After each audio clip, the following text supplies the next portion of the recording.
Hello, everyone. This is JD Calderon, and this is Indy Comics Explained. And yet again, I brought on another fantastic group of independent publishers. So this is going to be awesome today. So please hit like, hit subscribe, share out the video, and don't forget, the Oswald Chronicles is currently not on Kickstarter, but we have the sign-up page up. So sign up.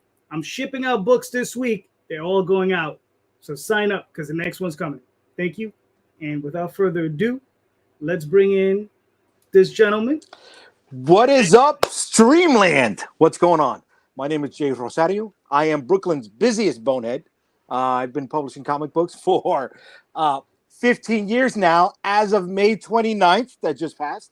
So I'm really excited, and publishing under Unstoppable Comics. So thanks for having me. Let's have a good time tonight. Thank you. See, 15 years, still a junior member. It's terrible. All right.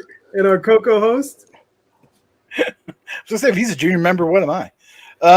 Junior, just like your Coco. Go ahead. There you go. I'm Damion Waldbrunn. I'm creator of Realm X. I am owner of O Toys. I'm here, there, and everywhere. I'm also 1/4 of the Dastardly Dingos podcast. Season, I believe, 4 or 5 is coming up soon. Nice. Like in the fall.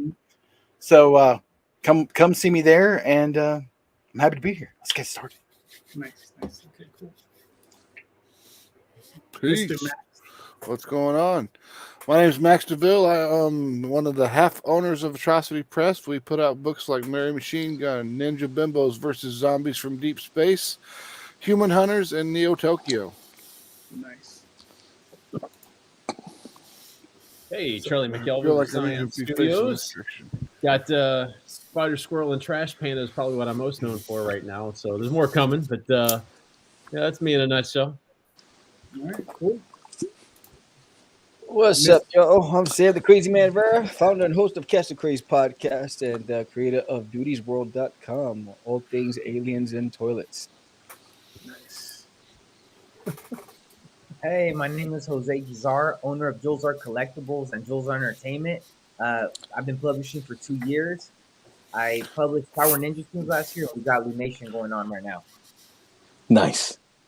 Nice. Sam, I got a question for you real quick. How'd that show go for you? Did we lose Jose already? Is he? What? Calderon is no. I'm sorry. I mean Calderon. Excuse me. Look at him. Oh, it's my show now. Yeah, Damien. Let's bring out the broads. Oh, he came back. Do our own show with Blackjack. Crazy. What the hell are you talking about? I don't know what he's talking He about. was there the whole time. Seriously, you're Oh, probably you the one were? that- What's it, Yeah. the Modelo? Oh, yeah. Oh man. Shit, my Wi-Fi You might service is take those screwed bottles and throw tonight. this. God damn. He's already had way too much to drink, and he hasn't even started yet. Dude, you were frozen on my screen. Oh my god. It's going to be the show. All right. So getting back to Mr. Vera. Mr. Vera, please. How did that show go for you? Just real quick. Really well. Nothing I can talk about right now, but really well. Okay, cool. Yeah, that's all I want to know. All right, so let's get into it. I got a question for everybody. And this is one that affects all of us, right? Because we have a big community, a lot of people doing campaigns, right? How do you guys? I order a lot of. I'm a comic book degenerate, right? So I buy a lot of comics. I support a lot of creators on Kickstarter and Indiegogo, right? So, but we have this problem with people being late with their campaigns, right? For one reason or another, right? How do you guys feel about that?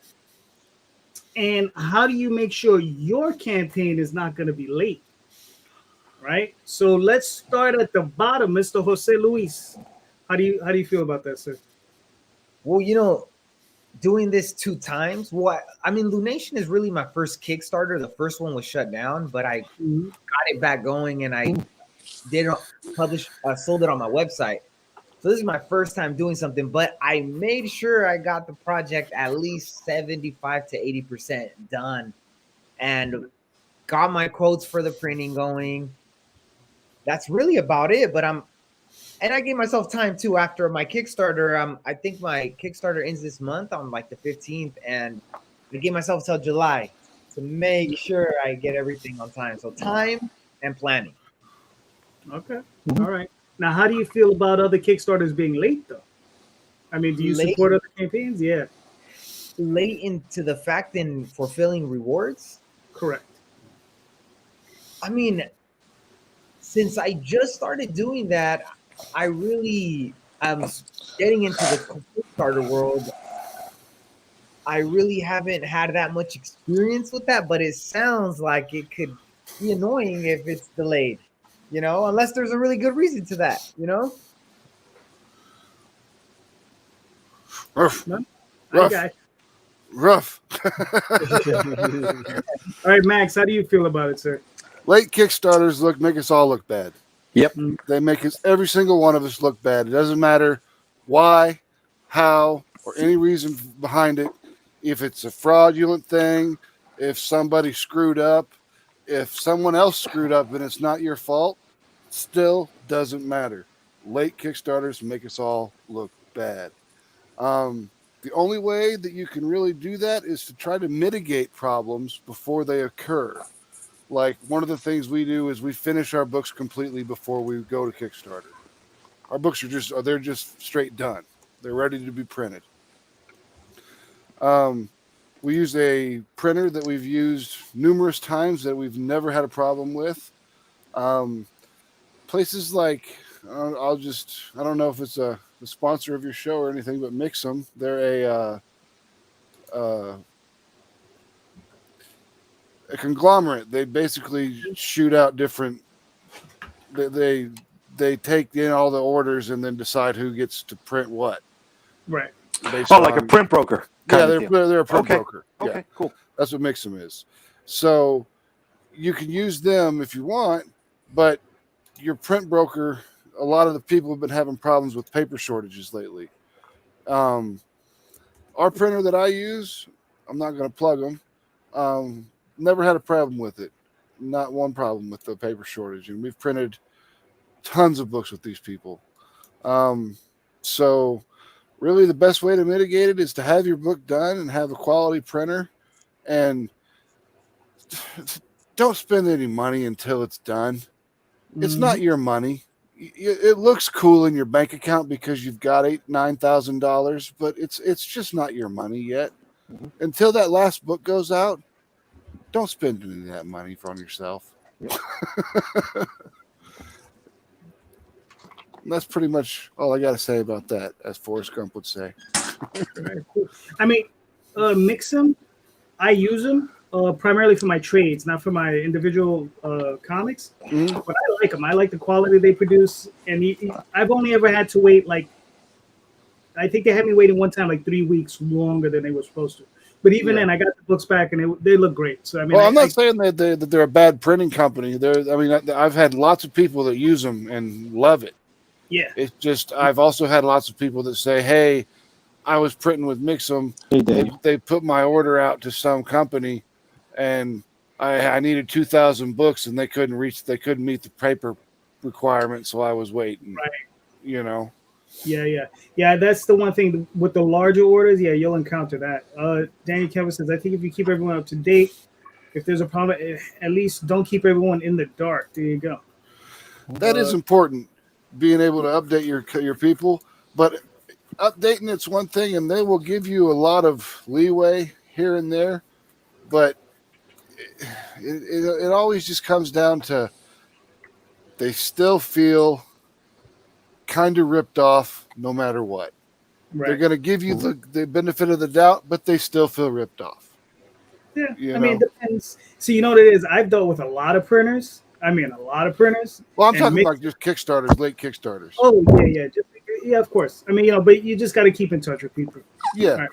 Mm-hmm. All right, hold on. You know what? I'll get back to the chat in a minute. Charlie, how do you feel about it? No, I think Daniel nailed it, and Max was talking about it too. Is transparency really matters?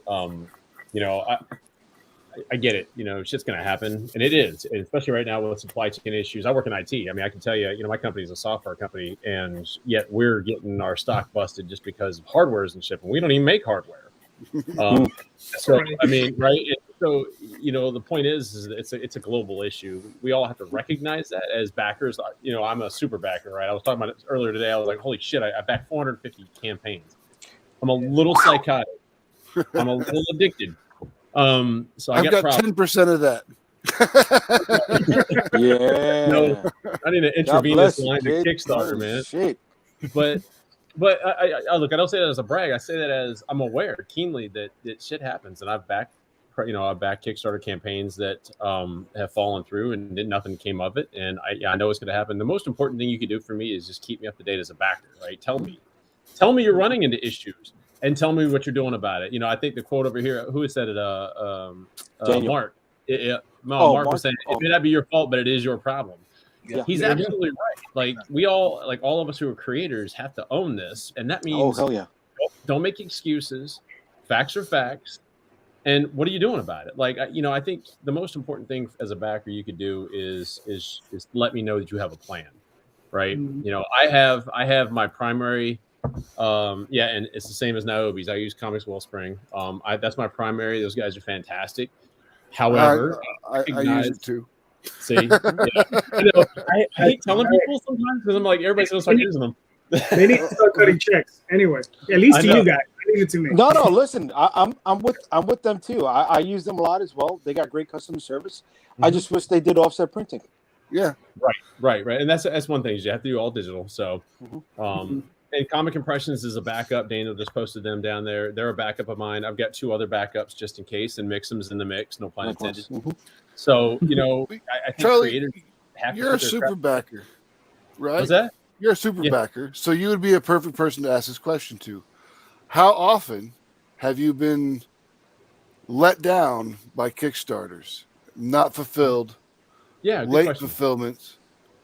It's less than I'd say it's probably in the somewhere between the 1 to 7-8% range. And I don't back just Kickstarter comic books, but to be honest, if I'm full disclosure here, most of the problems I've had have been with comic books. I've had one non-comic book thing that just completely fell through, and I never got anything from it. So, but the comics has let me down a little too often, and that's why I went on a little rant last night on Twitter. I was like, guys, first off, we can't set ourselves up for failure, and I think a lot of these problems can be preceded by some planning, right? And that's the biggest, most important thing is plan again, double check the plan, and then do like what did Snart say? He says, follow the plan, execute the plan. The plan goes off the rails, get another plan. You just got to be ready for any.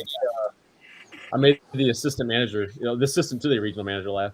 Damion there. But seriously, that's rule number one is I think a lot of guys going to Kickstarter, they think, I'm just getting my comic book funded. Well, it's not that simple. Like there's a lot more you have to do. And guys like Jay and JD, I've gotten stuff from you guys, and I've never had any problems. And I know it's because you guys. Well, thank you, because I like getting shit for what I pay for. But seriously, and I'll shut up. But I think you guys are the kind of gents. You've done this long enough. You understand. You've been through the ringer. You know the problems you can run into. Supply chain's a new one for all of us, but you just got to be ready for it. And the only way to be ready for it is to expect the unexpected and then adjust. That makes us all look bad. Max said. I think Jose and Max both said that. It makes us all look bad. This is true. Sam, what are your thoughts? There are 2 creators that I'm still waiting for. That they've one of them's been running another campaign. I will never back them because of that. And it's been over a year. Another one, the updates you gotta contact them to get updates. So I won't back them anymore. As far as me, everything's always ready before we launch. Before I launch my campaign.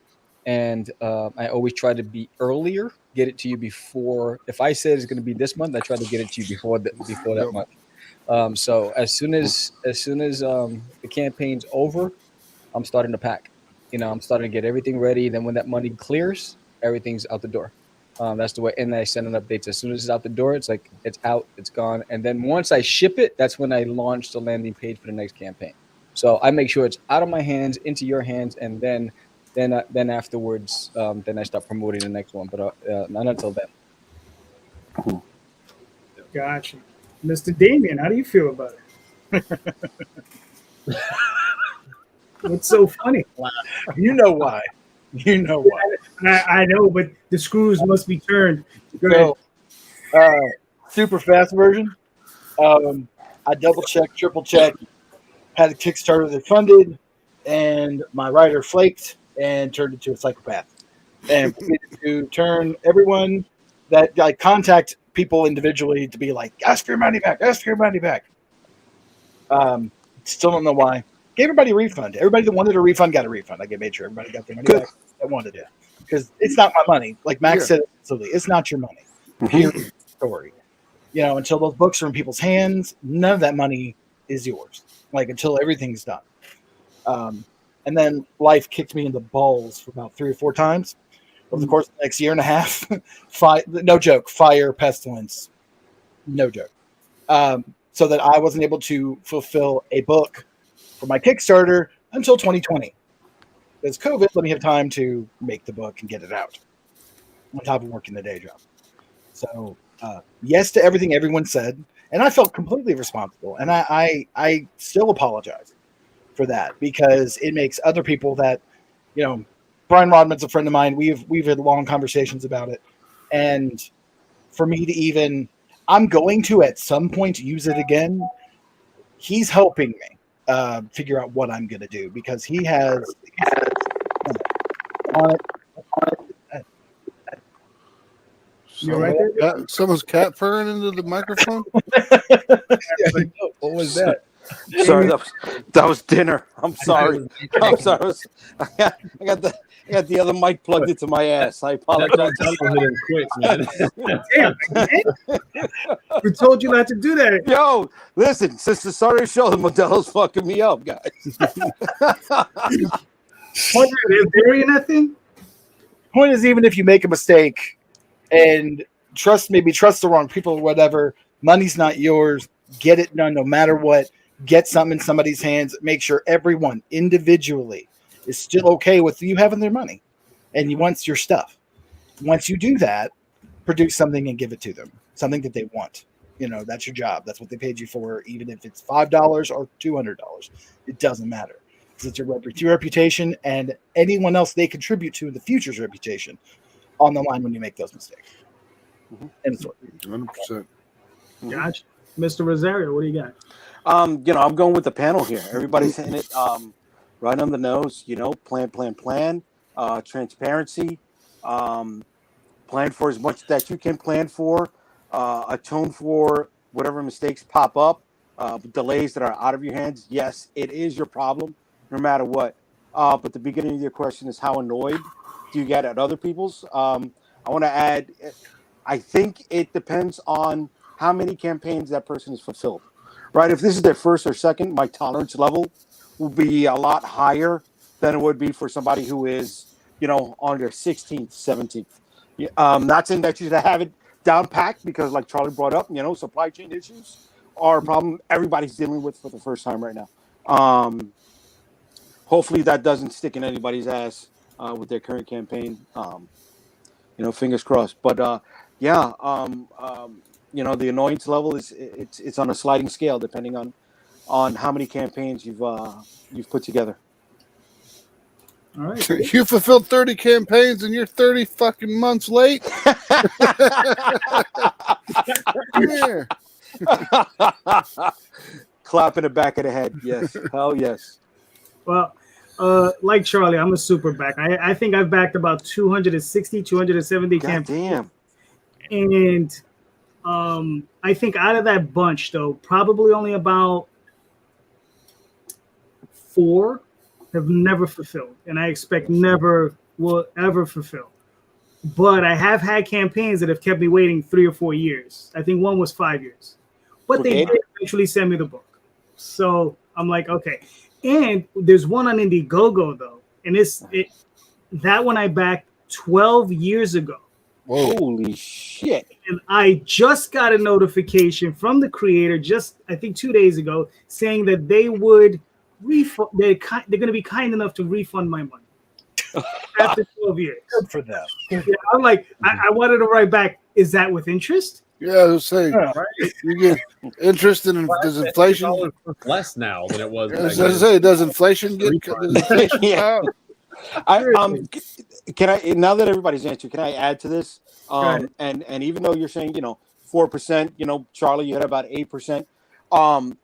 There should be something for the community at large at how responsible we are, right, with making sure stuff gets fulfilled. There should be something else added to that. And I'm always saying this, an Angie's List, for example, for comic book creators, how many they fulfilled, how many they fulfilled on time, stuff like that. Somebody started one of those on Facebook. It didn't get very many. I got invited to it. It was like I forget what the hell it was called even, but it was something like crowdfunding bombs or some junk, and it was basically but nobody kept it up, so it fell off the earth. But I mean, that Kickstarter itself as a platform could do kind of like eBay does, and say, did this fulfilled on time?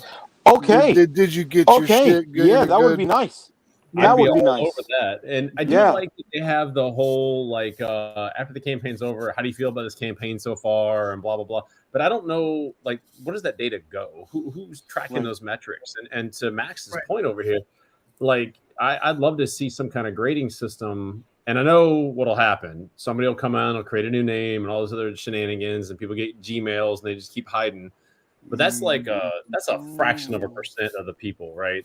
That's an individual who's actually trying to get out. I think most people are honestly trying to deliver. I think they fuck up somewhere, or something happens. Right?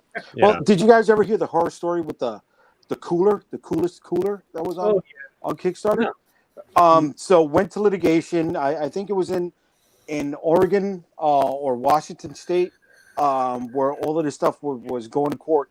And the backers got their money back, right? There was an escrow created with the money that was supposed to be held.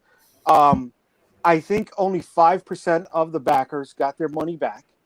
And of that, maybe some of them got $20 out of pledging $300 or $400 for a cooler. I think I heard about the cooler thing.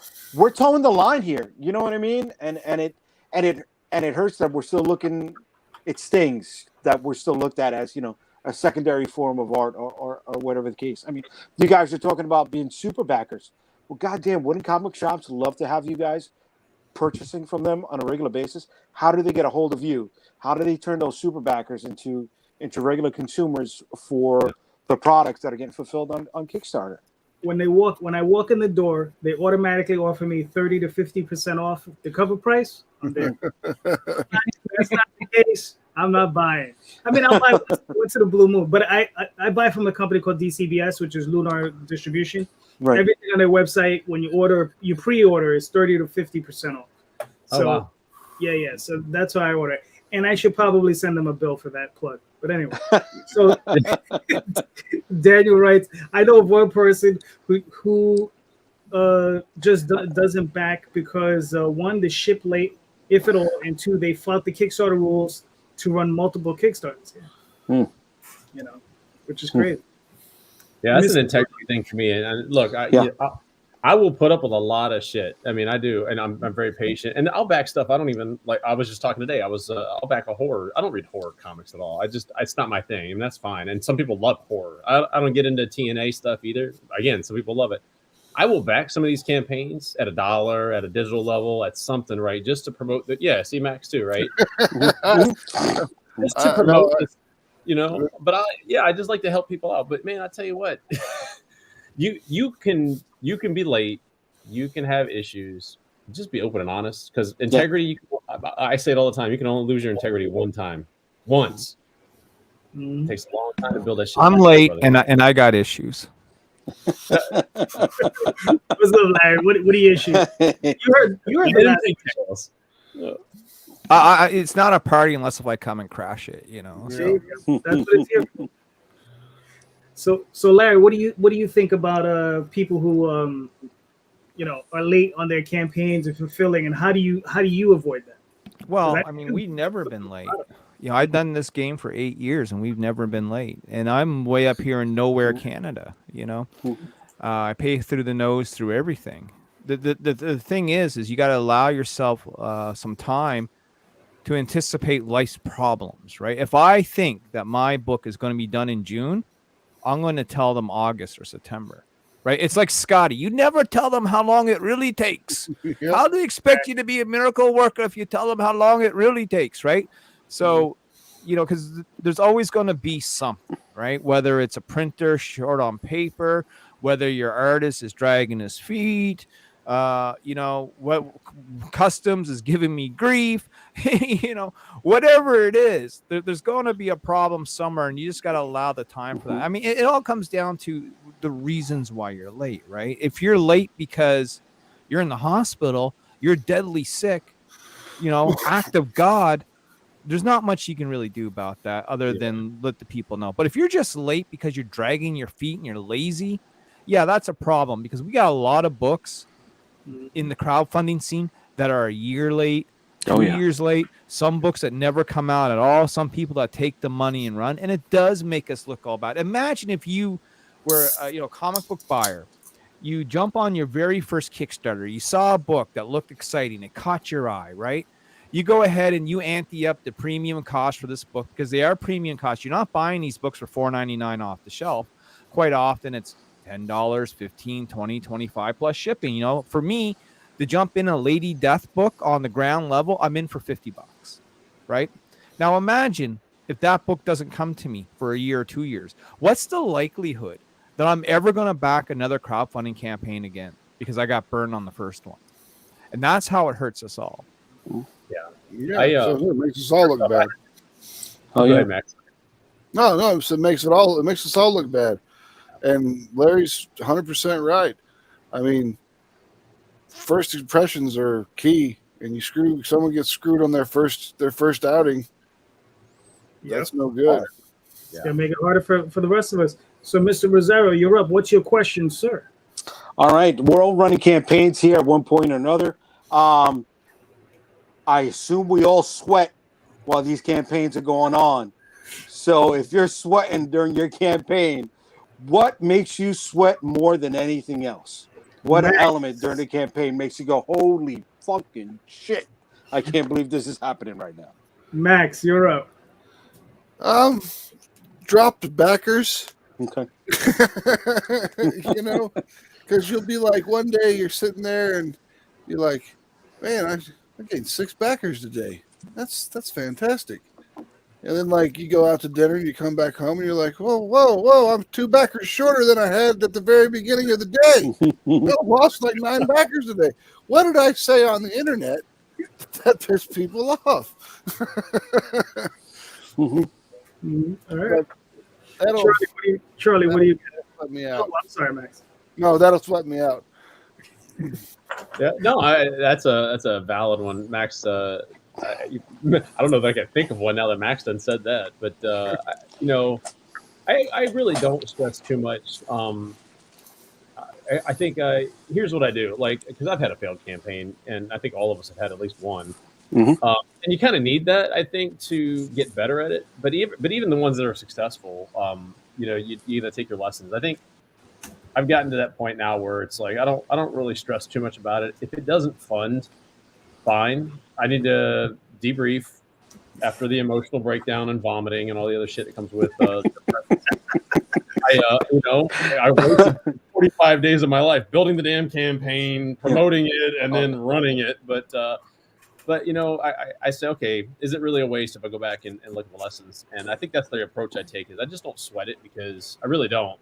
Because if it does fail, I'm going to learn the lessons and figure out why it failed, and then go back and revisit it. I'll rebuild my, you know, I'll apologize to everybody who backed it, who didn't get anything because I ain't got nothing to give.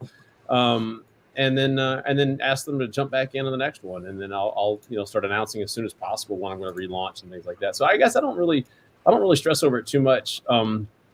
Now, that being said, I do have a little bit of a luxury that not everybody has, is that I spent 2 years building up the first book on my own. So I walked into the first book funded other than the print costs, and then that funded like 200%, which is dynamite. That was basically funding the next book. It actually funded the next 3 books. So sitting back and realizing that the other books are done, and that all I have to do is just get these executed to the level of being able to print and deliver, and hopefully fund another book. But that now, if I have a failed campaign, is no longer the concern. The first concern is get the book out that I already have done. And then worst cases, I somehow leave comics or die. But hopefully the former, not the latter. But actually, I think I'd have to die to leave comics because I've done this too damn long. So you stick with all or nothing too, Charlie? What's that? You stick with all or nothing too? I don't do the flexible funding because that'll screw you. There's so much of a chance to get hosed.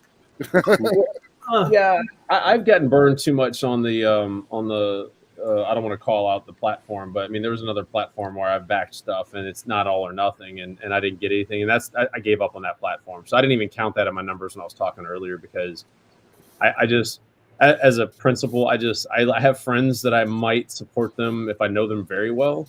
Like a Jay, if you went up there, I've backed enough of your stuff, man. If you went on that platform, I'd trust you, and I'd probably go back your stuff there. But I'm all or nothing, both as a backer and as a creator, just for that reason. It comes back to integrity, and I feel like I've been burned too much on the not all or nothings.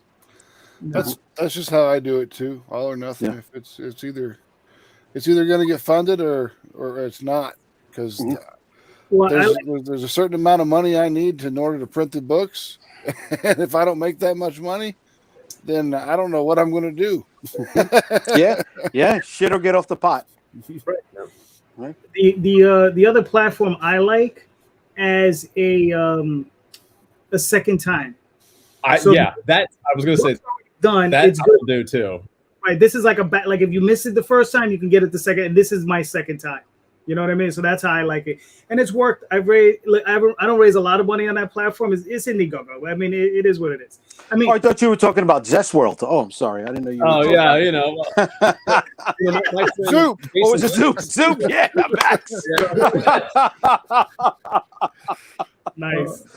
Yeah, my friend Jason did the Satanic coloring book, and it was funded on a Kickstarter. And then he did exactly what you're talking about, JD. He went to Indiegogo as a backup, and he didn't. To your point, he did get a fraction of what he got on Kickstarter, but he got people that saw he was delivering on the Kickstarter and didn't get in on the Kickstarter. And this is probably where you were going with it, right? Is he's built up trust, and I'm somebody. If I saw that they were already delivering, and again, I'll pick somebody, Daniel Calvin, he's over there. So maybe he goes on Indiegogo. He's delivered to me at least twice now.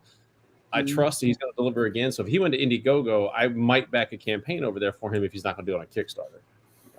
So anyway, I'll shut up. Y'all need to talk to Sam. You talk, man. I will. Someone else say words.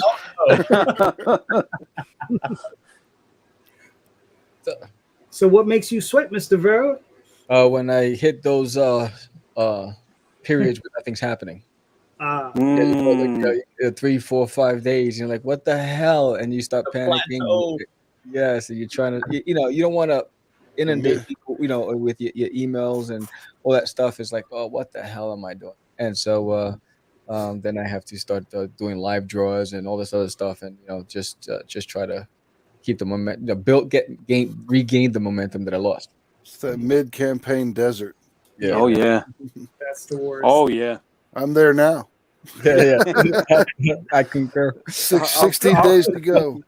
I'm crawling out of it. Max.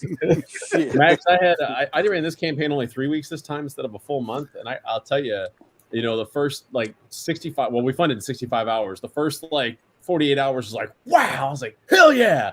And then Tuesday comes around, it's like, it only took 3 days to hit that plateau. I was considering running a shorter campaign just to see if it would mitigate the plateau. It does.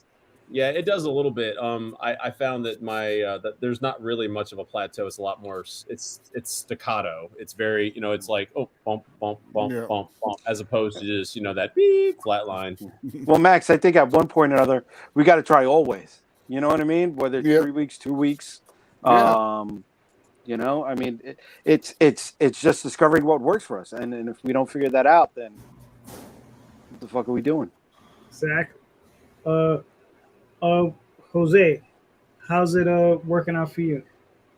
or what do you most of what causes you to sweat? Well, the night before I hit the launch button, like, what's gonna happen? Is it gonna blow up? Am I gonna get a back the first day? Is someone even gonna care about, like, Mhm. I think it's real nervous. Like, it's gets me really nervous. I didn't even know I was gonna hit stress over that. But I would say that just not knowing what's really gonna happen, because if you think of it, the night before, your fate is kind of set the next day. Kind of, you're either gonna, so I guess I'd say that the launch button. I wake up. I don't have a problem sleeping the night before, but the next day when I wake up, I'm just like, okay, I'm gonna hit this button at 6:30 p.m. my time. But like all day long, I'm like, I just want to go hit the button now. I just want to go. I just want to turn it on. I just want to hit the button. You're itching. Well, Jose, you can do what I do. I have my wife do it for me. Right? Lord, shit. No, I was even gonna launch it sooner. Now that Max said that, I remember. I was gonna go. No, I told everyone at 2:00. Nah, you know what? No. I just had a lot of. I never felt that way before. I was real nervous, but I mean, I'm glad it's doing well, and now I feel good, because watching it every day before it hit its goal was kind of, even though I was close to and it was rising and it was getting to, I still felt weird, stressful. It just feels a certain way. It's a feeling that only this can give you. You get what I'm saying? This type of business. But that's what. I got you, man. I got you. Don't worry about it. You won't get used to it.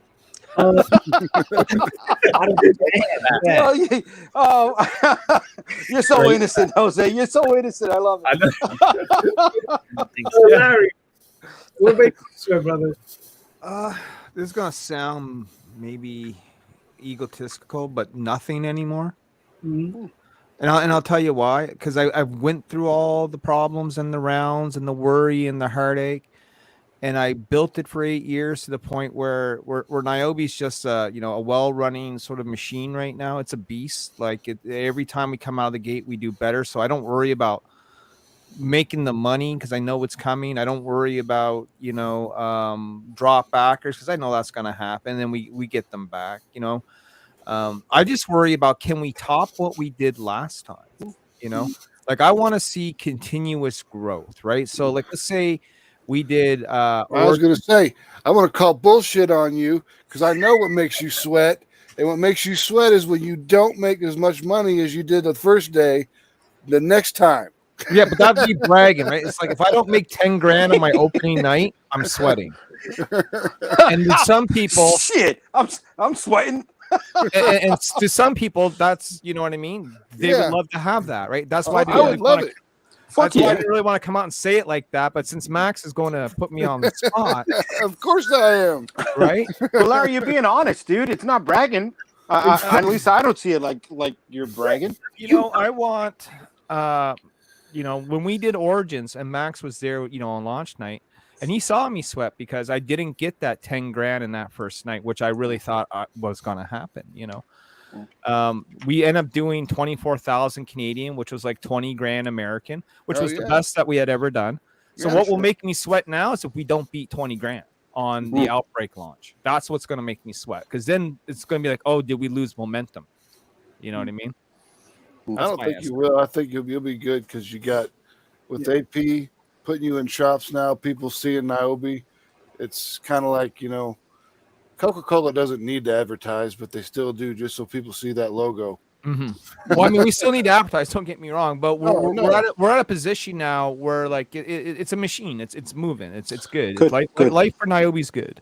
I'm not saying you don't need to advertise. I'm just saying people have seen that logo, and when they see it again, they'd be like, "Hey, I remember seeing that. I recognize that at the store." There you go. The mid campaign is nerve-wracking. What is this? And Daniel says, I got a Kickstarter running on July 5th. I'm already sweating.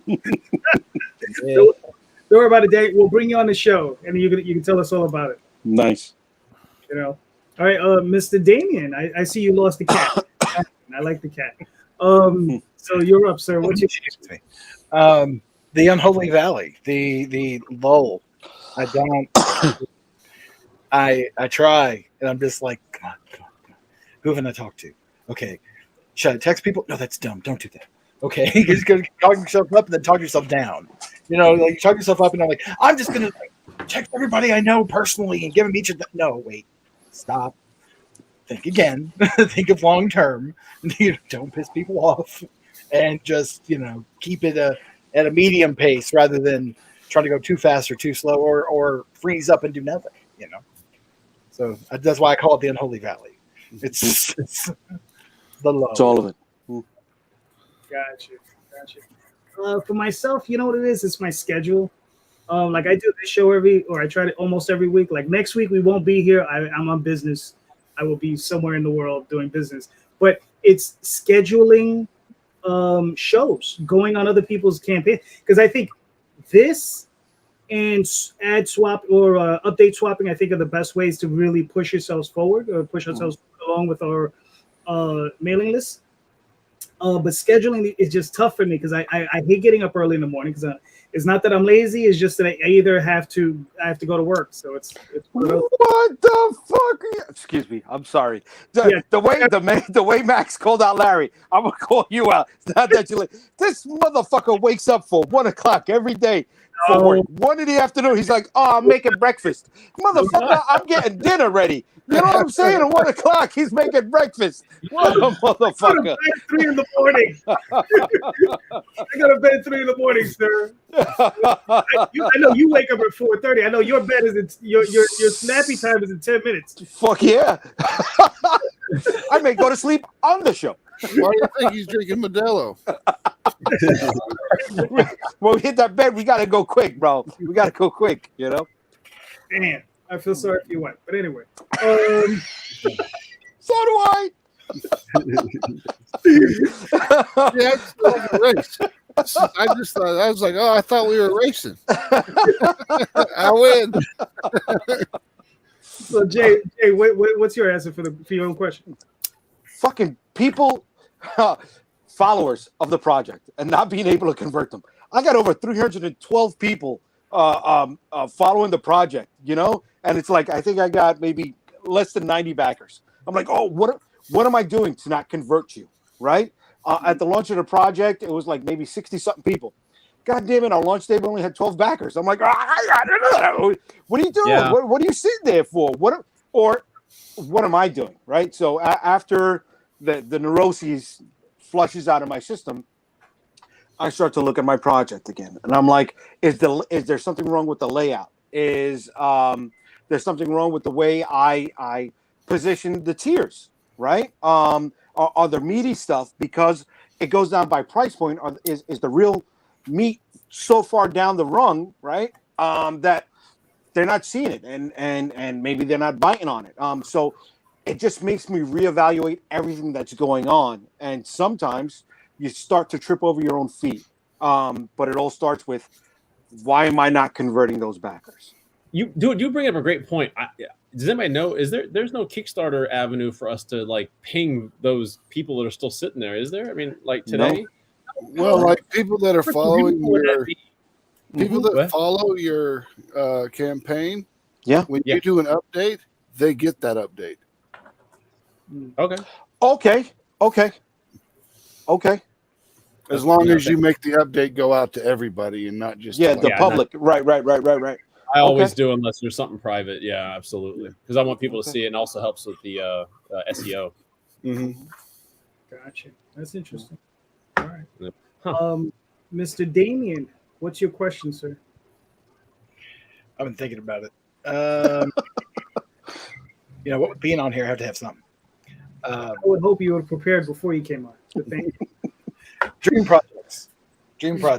I like to go artsy. I don't like these numbers and money and things. That's why my wife's my business partner. She looked at me from the other room. She's like, Good move. But yeah, dream projects. Are you working on it? Is it already out? Is it your Kickstarter you have now? Like, what is the thing that you feel like this is gonna be when people think of me in the future, this is what they're gonna think of me. And is that the thing you're working on? Does that make sense? It does. It does. Yeah. All right, cool. Charlie, you're up. Jesus, you want me to go first? Y'all never get the mic. Get the talker out of the way. And then, JD was like, "Don't bring him back on." No, that's a good question. Actually, to be honest with you, I think I actually am working on the beginning of my dream project. Now, Spider Squirrel is, and if you guys have followed me at all, you know that there's more than just Spider Squirrel out there. Like right now, the book is very personal. He's modeled after me. There's semi-autobiographical, but way more fictionalized elements of my life in the book for fun, and there always will be. But he's just the flagship for what I've got planned. And there's more books on the pike. I get more pages today from a spinoff, second issue of the spinoff. I'm already working on the second issue of the spinoff title coming in. And it just gets me giddier and giddier. And I recently got to work with Dean Haspel. And Dean and I are collaborating. He created a character for my universe. And that'll debut in, I'm doing an 80-page like annual, like classic, giant size kind of annual, with one main story and a whole bunch of backups and cool stuff. And Dean worked on that with me. And so, it's just fun. So my dream project will be the next one. Because it's all going to tail off of this one. So this one's just the seed. And I think it's the beginning of fulfilling what I've always wanted to do, is create a universe. And Spider Squirrel, the fun thing is that every book that I ever produce, he or Trash Panda will show up somewhere in one of the other books, even if it's like a background billboard or like kind of like Spider-Man does, where he like bounces through the ceiling or across rooftops or something like that. He'll be there somewhere in the background, one of those two guys. And in fact, kind of a quick tease is I got a book coming out that's kind of my Fantastic Four homage that Scott Fogg is writing with for me, and the artist just happened to draw one of the characters in a Trash Panda t-shirt. I was like, hell yeah. That's like, I didn't ask for it. It's nowhere in the description. He just put, ladies love to take out the trash. And there's Trash Panda with 2 bikini chicks in there. And it's just like, that's what's up. So this is already starting to become my dream. Nice. Or fulfill it. So for me, it's actually duty. There's nailing in my toilet. It's when I decided to come back in comics 2 years ago, I was trying to figure out where I wanted to go, and I launched Forbidden and Catch the Crazies, but most recently I landed on the fact that when I started redoing There's Nailing in My Toilet, I had the most fun, and that's what I want to be known for, is this character and this brand, which is why I just finished launching dudiesworld.com. So this is it. For me, you won't be seeing me doing another campaign for another title in the next decade. It'll just be this character. Nice. Okay. Yeah. That's cool. We'll see in 5 years. And sure, like 3 months from now, I got inspiration. I'm doing this. It'll probably be a spinoff of Duty. Gotcha. Fair enough. Jose, how do you feel about it, sir? I don't, since I have so many things I created that I feel like I don't know what I want to be known for or remembered as. I really don't, because I feel like I have like 20 projects, and every time I go back to, play with them, I just love them more, or I come up with this. So I'm just like, wow. And I'm getting to the point where I don't know, that's, I think I'll find out later, depending on what gets the best reactions, right? But at the moment, I don't think I have a title yet that I want to be remembered for. All right, now I'll find out. I'm going to ask you a question. All right, that's going to make the rest of us wince. How old are you? So I'm 29. Motherfucker. Oh, Yeah. Son of a bitch. Hey, I'm like top, man. You're the youngest person on the panel. it's like half as old as Phil. Yeah, and not that I didn't shave. Not hurry, man. A couple years off of that, but yeah, You still got plenty of time. Don't worry about it. Yeah, man. right? So You can make a ton of fucking mistakes, dude. Don't worry about it. Don't make Serious. it tough. You get all sorts of time to make mistakes. yeah. I'm glad I'm starting at now, and hopefully later in my journey, I'll know what I end up getting known for. You know. Mm-hmm. Gotcha. Great. No, it's cool. Like I said, you still got time. You still got time. Larry, how do you feel about it, brother? I just got out of the shower, so I feel great. I feel clean. I feel refreshed. Nice. I feel like You Irish smell good. Spring. While you were You in the smell shower? great. I love it. I love it. Irish Spring. That's it, brother. You're not using Dr. Squatch? I don't You know know, what Dr. Squatch is, but it It's a- sounds it's like a you might brand. want to go see It a is. doctor. He uses dude wipes. Dude, wait. What's your question, brother? Damion, ask it again. Dream projects. Are you doing it? Are you gearing up to it? Is it your Kickstarter? Like, what is your dream project, and what do you want to be remembered by as far as it's concerned? Oh yeah, I'm already doing it, man. I've been doing this since I got into comics. I may do other comics, maybe, doubtfully, I don't know.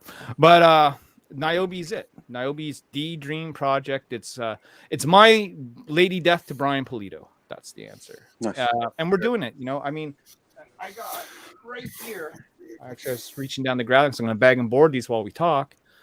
You know, is a bunch of copies of exciting comics featuring Niobe that you can just go buy in the shop. You know, we're doing the dream. We're living it now. Nice. Give it Can a I month ask or a question two. of Larry? Give it a month or two, and you'll be able to buy Niobe Origins, right? July Yep, in the shop. in the shop. Very cool. Nice. So, Charlie, you're going to ask him something?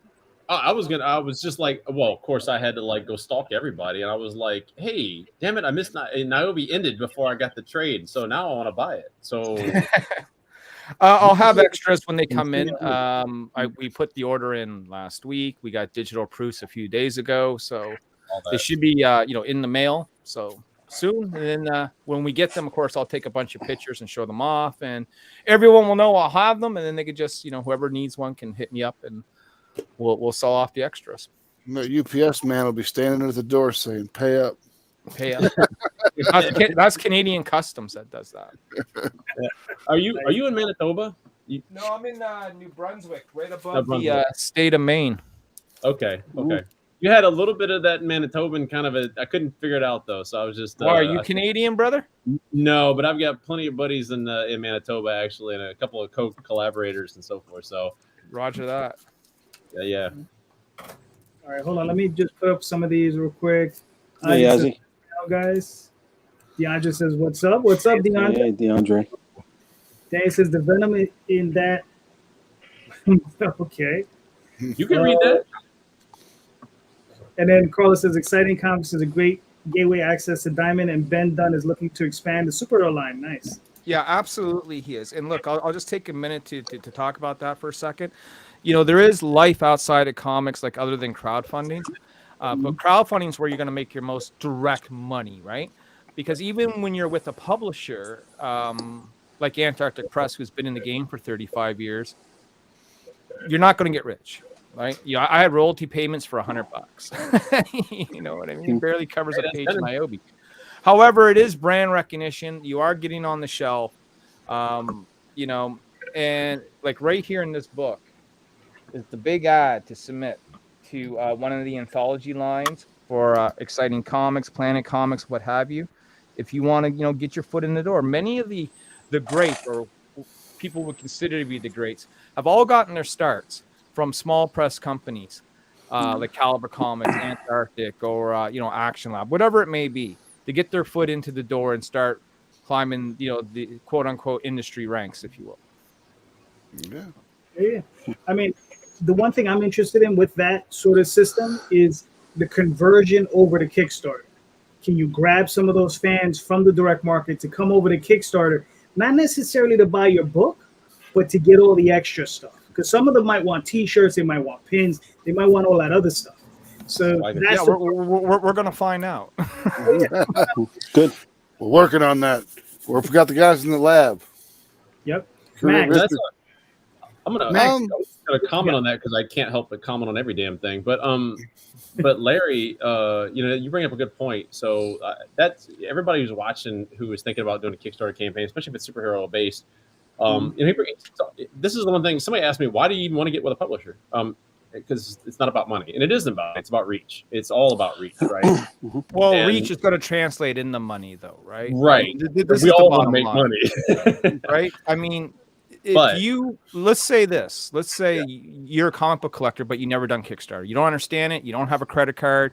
You don't want to pay the exorbitant amount of money that sometimes it costs to get these books. But you go to the comic book shop every week, and you go to the comic book shop and you walk by this beautiful Matt Waldron cover, and you go, "Hey, that looks cool. I want to pick it up," and you bought it for $5. Now you just got exposed to Niobe. Maybe, just maybe down the road, you see that post on Facebook and go, "Oh, that was a cool ass book. I want to get that." And maybe then you convert and we get you to come over to Kickstarter. Yeah. I don't know why I'm pointing at people. Yeah, but I'm doing the same thing. I'm like, yeah, he's over here, wherever the hell he is. Yeah, and that was it. But that's exactly it. Is that there's that part of it. The other thing is that a lot of publishers aren't taking superhero stuff now. So it's interesting that Antarctic is doing that because, like, I'll just tell you, I got turned down by Scout only because they have a hard time selling superhero books. So Yeah, well, That's Antarctic Press is looking for everything, though. It's not just Yeah. superhero books. They got Fantasy, Exciting Comics is their jungle. superhero anthology, but they have Yep. Horror Comics, which is all based on horror. They have Planet Comics, which is all based on sci-fi. They even have like a line for wartime comics. You know what I mean? And then they just have like submissions if you just want to submit your one shot, your mini series, or your ongoing series. They're looking for a bit of everything. The great thing about them is they got the Image deal where you own 100% of your IP. You're allowed to go to other publishers in other countries, and if you want to do your crowdfunding, hats off to you. Go ahead and do it. So what I said to them was, "You mean I can keep doing everything I'm doing as of right now? Nothing changes, and you're gonna put me in stores, and every now and then you're gonna send me a check? Cool, I'm in." Oh yeah. Nothing wrong with that, baby. DeAndre says one word: omni-channel. Leave no stone unturned. This is true. Yep. So Max, are you working on your dream project or one of them? 'Cause I know you have- It started out as my dream project was Mary Machine Gun, and I finished the first 4 issues, the first story arc of it, and then my dream project kind of converted itself into Atrocity Press. Now I don't want to just make one book. I'm a writer and I like to tell stories. I want to make a company where I can tell a whole bunch of stories. And that's what I want to be known for, is Atrocity Press. I mean, it'd be nice to be known for Mary Machine Gun, some sort of property that most people know. But I want to be that Ben Dunn of Antarctic Press, or that Stan Lee of Marvel. I want to be that guy. Mr. Rosario, you're up. Yeah, no, I am. This came from my dreams, right? So the books that I'm working on, I mean, that is part of it. What I really want to push the envelope to do, and it's part of the Venn diagram, is the toys. You guys know I talk about this a lot. I've been working on it for quite a while. I just ordered my cut sample yesterday, Friday. So I announced it on the Kickstarter in the last update. Our 15-year anniversary plug was that our next campaign is going to be for the action figure if the cut sample comes out well, and we're scaling up from the 4-inch, the 1/18 scale that we wanted to do to the 6-inch, the 1/12. We found out it's a lot more cost effective, and I could charge $30 for an action figure, whereas the Marvel Legends will go for $28, be cost comparable, and still make almost 2/3 margin. The figures only go good cost about maybe $10.12. Plus ordering offset printing. I'm hoping part of the plan is that I got a leg up, and that's something that I can offer with the campaign is extra books so you can find out about the product. It won't be in the packaging because I've got it here. But if I got the offset printing and You know, it's only costing us an extra 60, 70 cents, you know, to get another $5 out of somebody, and fuck it. We're going to toss that bad boy in there. So another part of the dream project is the action figure, you know, and you want to talk about sweating fucking buckets, dude? Shit, man. The cost for 2,000 figures alone, 6 inches with packaging, to the States is about $24,000. Yeah. That's a So, lot. yeah, dude. Add in, you know, custom fees, taxes, Kickstarter fees, and I'm looking at like 33 funny gold, at least, and I'm fucking sweating like a motherfucker. Tom Hutchinson from Bid Dog Inc. just ran a Bring that up. Just made That's his right. The Critter. $35,000 for Critter. Yeah. He made the goal. God bless him, man. But- God bless him. But boy, You he know? needed it. He needed every penny of it Yeah. too. Yeah, man. Yeah, I'm entering a new fucking world with that, you know, and oh man, you want to talk about getting ready to make some mistakes? Here we go. Here we go. And that's the most expensive 6-inch package you've ever held. You know it. I just in the Listen. surface. Charlie went for it. Nice. He went for it. You know what? I'm gonna tack onto it. I've only bought GI Joes before that point, so hey, we know where we're standing. Hey, getting a little bigger. Been there, done that. So yeah, Yeah, I will be rooting for you. dude, I'm fucking. Oh my god. Dude, you got You this. know? So let's see what happens. Let's see what happens. You'll make it. You'll do well. For myself, Oswald Chronicles is obviously the thing I'm most known for and the thing that I've been most pursuing. But I'm kind of like Max. Like the Oswald Chronicles it's a massive project, and I've already finished writing it, which is crazy, and I just want to get that sucker completely out there. Once that's done, I'll be really happy. But I'm still working on Tall Tales. I got another project I'm working with another artist on, and I'm bringing back another project called Dreamweavers, and there's other projects I have in the wings. I was like, you know, plus I've worked professionally. I wrote a script for Damion, so one day that I'm sure will come out. You know, I've wrote a script for another guy, and then I have other people approaching me. So I'm like, you know, I'm gonna write. That's what I do. Can I ask a question here? Certainly. You wrote a piece for Damion. Damion, Yeah. I hope you sent them a ton of notes. Ton of notes, dude. Check this, scratch this, reapply this. Oh man, make that motherfucker work. There's one thing. There's only one thing in the entire thing that wasn't like beautiful, and it wasn't even bad. It just wasn't like beautiful. You know what I mean? Oh my god, you're so lucky, Calderon. You're so lucky. Because if he had said something off, I was gonna jump on it. I was just gonna go for the jugular, baby. That's it. For it not being out of my brain, it was gorgeous. Like the whole thing was. I appreciate it, Damion. I appreciate that. All right, so Damion, answer your own question. What do you got? So I've been working on Realmer since I was 17, off and on, and doing mini comics. And when I had time, you know, I named my son after the character. Like, it's been my life. Nice. And That's hardcore. Yeah. I didn't realize how hard I was fighting depression and anxiety, and how it was killing that dream. So I've literally, when I say I've been in the game since I was 17, no, I've been in the game for about 8 years, because that's when I was like, this is it. I'm in. I'm full in. I can't do anything else. I will. Yeah, this is on my gravestone. That kind of thing. And Man, it's a good thing I didn't name my kid after my first character, because it was called Bitch Boy. He dodged a bullet, Max. He dodged a bullet there, bro. I love to tell her, remind my child that. I'd be like, you could have been named Bitch Boy, you know. Max, when you were like 90 and you're in your deathbed, I'll guarantee you'd have been punching you in your face. I love that. These are my kids: Bitch Boy, Kevin, Anna.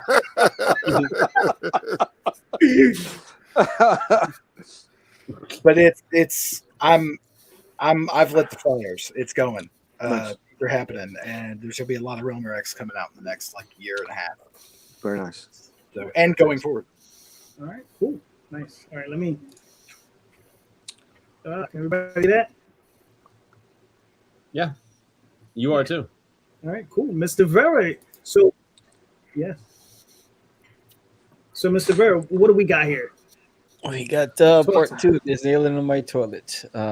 This is where you get into the mind of Duty, and you'll understand why he has such a big ego. So, in this series, the sample pages are, he's going to sleep and some ants are approaching, and he imagines himself as a samurai and an ant, as ninja, and it kicks off from there. And in this campaign, there's a full activity book along with their comic book, and the second volume trading card set as well. Nice. Very nice. Everybody's doing cards. They sell. Oh them. yeah. Cards Oh are yeah, cool. man. I And, love are. and they don't kill you on shipping costs. Right. No, you can just drop them in the I back got a of your books. hardcore rule now. Oh, yeah. If it doesn't fit in a Gemini, I don't send it. Yep. Yep. So my You know, prints are all 6x9s. My I got cards. I got bookmarks. I got stickers. Carlos, JD's. We'll get there. His Kickstarter's still running, brother. Who's Carlos? over in the Correct. Yeah, we'll get there. Looks amazing. Yeah, we'll get there. I'm busy checking this one out. All right, cool. So Sam, I mean, how's this? All right, well, you got 24 days, so you still got a lot of time left. So Oh yeah. Yeah. The good thing about this campaign is, just like JD Rosario, there's a lot of people following it. I'm just waiting for them to pull the trigger. Yeah. You'll see a lot of conversion in the last week. It won't be much. I mean, I converted about a 17 to 19%, Okay. and a lot of it happens at the end of the campaign. Your first Wait, week and your last week are always going to be your best weeks. Max, I'm sorry. 17, 19% total from day one, or 17, 19% from the Valley? 17, 19% from total from day one. Okay. Okay. Mhm. I get the same thing that Max does. It's about 17%. yeah, yeah. I mean, you can crank it, but yeah, the most I've ever seen is maybe 30-40%. Well, George had a 50% conversion rate. Oh yeah, wow. yeah. George Good had, shit. That'd be nice. George was real smart. You know what he did? And I'm gonna steal this. I'm not doing it on my next. I'm definitely gonna steal it. He would, if you signed up for his startup page, he said, if you email me, I will send you like a free desktop wallpaper, and Right. if you pledge, I will give you the same picture as a print. Yeah. Oh, nice. Yeah, and you have to email him to get it. Yeah. So that's how he got his conversion. So George is really smart. That's some bitch. He was paying attention. I like it. Yeah. So what I've been doing on like all the podcasts I go on to, anybody who pledges during that podcast, I have this 3" by 4" magnet of Super Duty that you'll get in your bag just from pledging during that show. And so Nice. yeah, so Very nice. as an incentive. So anybody who's watching this, you'll get this 3" by 4" magnet if you pledge today. I'm excited about this. It's the second issue. It's completely done. Everything's done and ready to go. Every issue of this Kneeling on My Toilet has 4 pages of activities with puzzles and trivia questions, and just to encourage learning for the kids. And so I decided for this campaign I was also going to have a standalone activity book. So it's 24 pages of trivia questions, puzzles, mazes, and how to draw the Duty characters.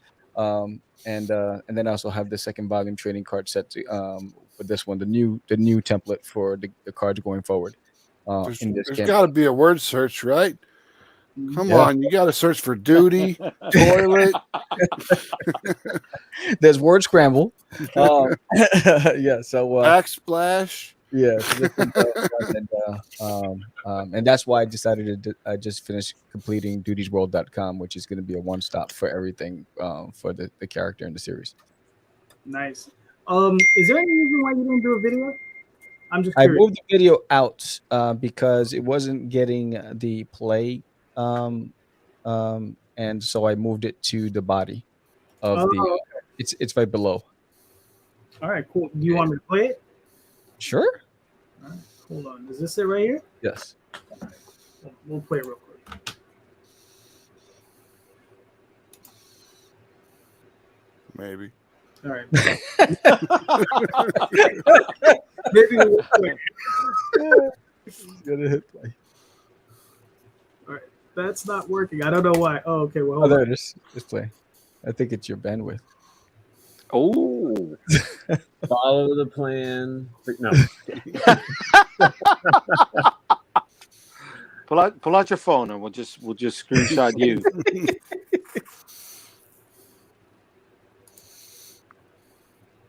All right. I don't know. Oh, there it is. It's doing it. It's doing it. There we go. All right. I don't know what's going on. All Yeah, right. you hit pause. That's why.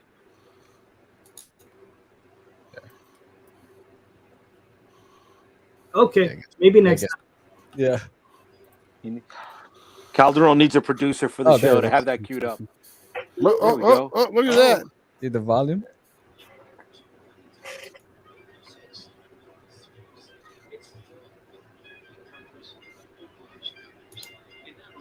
You get the guidebook, you can get the coloring book, and also the back issue, Vera covers from issue 1 if you missed that one. But not only that, I'm excited about the activity book. This one is filled with how to draw duty characters, puzzles, mazes, trivia questions, and so much more. But that's not all. I'm introducing Volume 2 of the trading card game. And this one has the element cards, the level 1 cards, the villain cards, the hero cards, and so much more. But then you can also get the stickers. If you missed out on the sticker pack, here's your chance to get as many stickers as you want of some of the most adorable characters from the book. I'm so excited over the years that I've received so many critic reviews, especially the newest one from Mary Dumas from Pop Culture Place, who purchased 5 copies for her store, and she recommends it to every parent that comes along. Thank you so much. I truly appreciate you.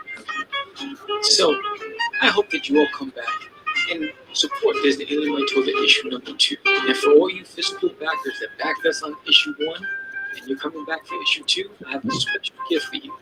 This amazing refrigerator magnet of Super Duty as he does battle against the diabolical egomaniac overlord nemesis Kuko. That's my way of just saying thank you to every one of you. So if you haven't done so already, please sign up. And when we go live, make sure you pledge. I appreciate every one of you. Have a great day. Very nice. I like the SpongeBob music.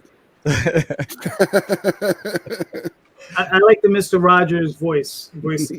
I like that.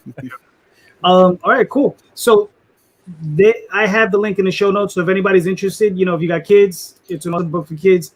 Mr. Rosario or Damion, please start talking while I pull up the next one. Do something.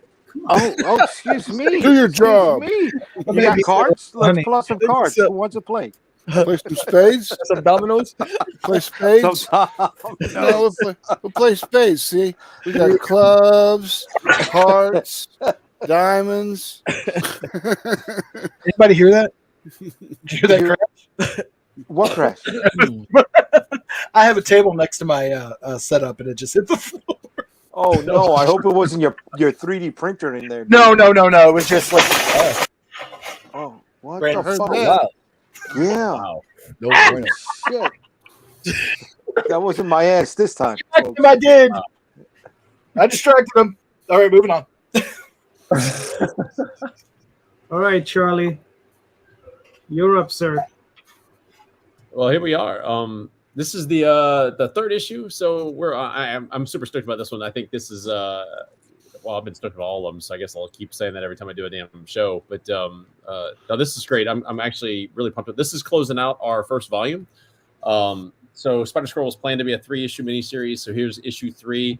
And as you guys can see, we're about 130% to goal with 5 days left. So really, really excited about the numbers. Yeah.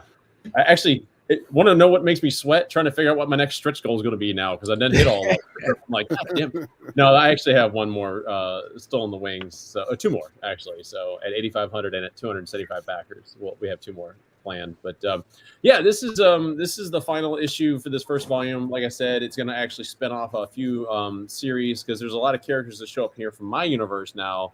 And if you guys read the first volume, Spider-Squirrel goes bouncing through the Indie Comics multiverse, runs into comic characters from all kinds of people, from other creators, Eric Bennett, the guys over Marcosia Press and so forth like that. So here we're going to stay in my world for the most part. And this is a huge, well, that's somebody else's. Oh, you're on the updates.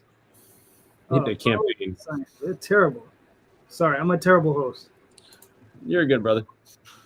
I don't mind promoting other people's stuff. I do it all the time. But yeah, that's a Spider-Squirrel and Trash Panda, a parody cover from George Perez. We did that. Unfortunately, we did that before George was even diagnosed or publicly diagnosed with his illness. Yeah. But still a fun. We had it produced. We're going to do it anyway, and it's a parody. And I think honestly, George would probably appreciate the humor of it all. So we're having fun. Trash Panda clearly is not dead, with his eyes half open, and he's got the shocker in his hand there. There's also a couple of guest stars in that cover too. You can keep scrolling. So I won't get into those right now. But yeah, so here's Spider-Squirrel. So Spider-Squirrel, like I said, is modeled after me and my time American Ninja Warrior. Had a lot of fun on the show, and it was just natural to turn him into a superhero because I've always loved superheroes and stuff like that. And I love the reception it's gotten from. You can see Fred there. Scott McDaniel, who's worked on every issue with me, has done a cover for every issue and the trade paperback. Scott McDaniel's a great dude. He's enjoyed it. I mentioned the guys at Scout. They all said they loved it. Just hard to sell superhero stuff. So here's some pages from the interior. This third issue is being done by Ariel Medell. Ariel is phenomenal. He's a great collaborator. We work together quite a bit. He's also working on the spinoff book called Milestone. And then there's right there, the art did change. I guess I'll just say it. Trash Panda is getting his own 16-page adventure, courtesy of Vito Del Santi, and nice. Mario Santoro is doing the art there. So yeah, very nice. I like the Star Wars homage here. Yeah. Are you able to zoom in on that Death Star? If you can't, JD, don't worry about it. But anybody else who goes to the campaign, by the way, guys, go there now and back it. The pineapple pizza. There you go.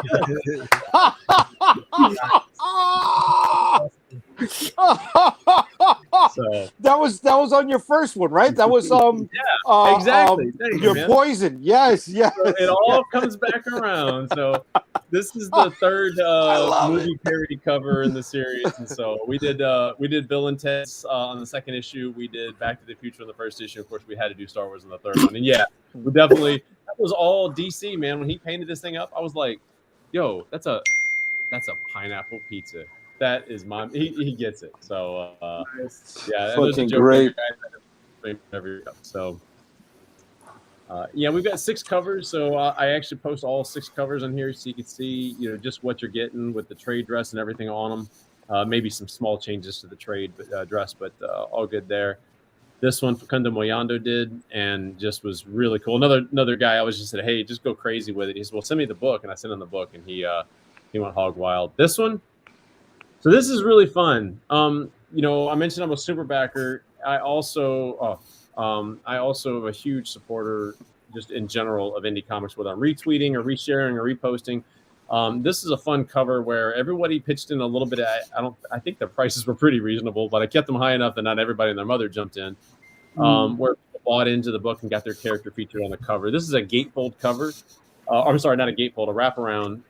And we did it both in regular print, like you see there, with as minimal trade dress as possible.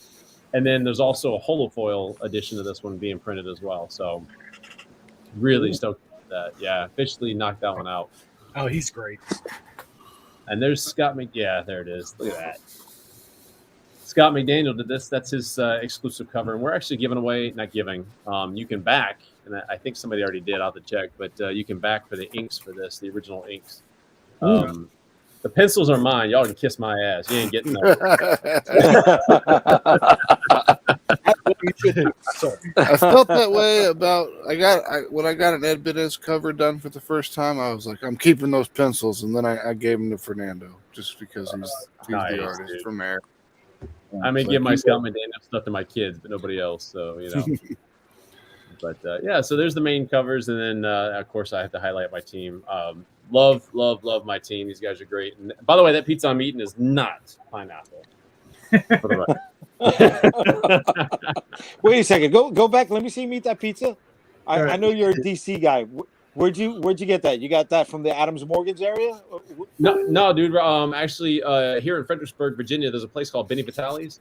Okay. Yeah, it's thin crust, mega pie. It's giant, huge. Dude. It's actually some of the best stuff I've had outside of Brooklyn. Yeah, no, because I remember being out there in Adams Morgan, and like the slices were the size of the Shazam cape. You know, it was fucking...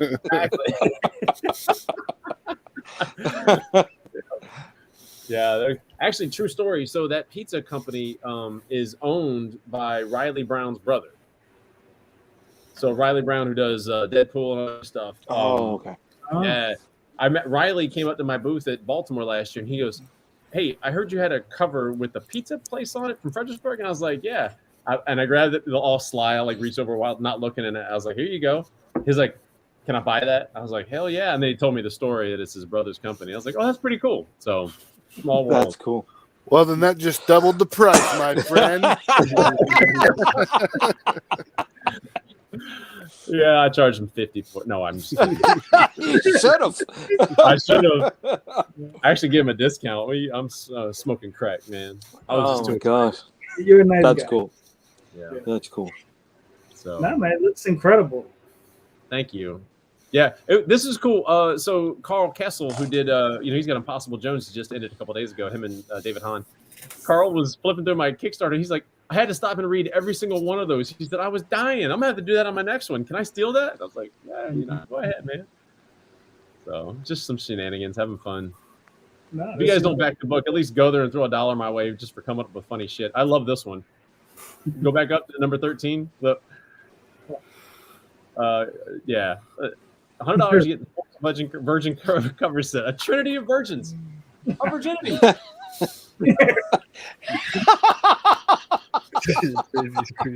Thanks, Jake. Listen, the cornier the better. I love dad jokes, dude. You know, I pop for that. I'm all about stinking shit up. Thank you. You know, if I don't make myself laugh, fuck everybody else. Sorry, team, Exactly. everybody. This That one was is good. I took a chance on this one. I mentioned I did the movie covers, which all three there. I actually am going to send them off to get graded. CBCS certified signature graded with myself and DC, the artist who did the cover, and the main artist in the book is going to sign, and so the backers can get 9.0 plus graded, guaranteed, one copy of each of the 3 issues, double signed and certified signatures. So that's a big Very one. cool. Very cool. Yeah. Add-ons That's here. just add-ons, yeah. So man, we're having fun. I mean, this book is about a little bit about community, because we got the indie comics community both on the cover as well as and I love that little guy.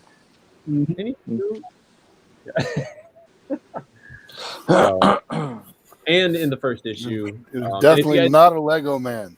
It is a miniature figure, not a Lego man. There you go. mini fig. Yeah. Those have been popular. When I do signings, man, those trash panda, I can't keep those trash pandas on my table. Very cool, man. Oh, What do they go for at the show? On shows, since I'm not usually using them for funding campaigns, I usually drop the price to $35, and then for kids, sometimes I get the cute little eyes, and they buy 2. I'll give them the second one for like half off.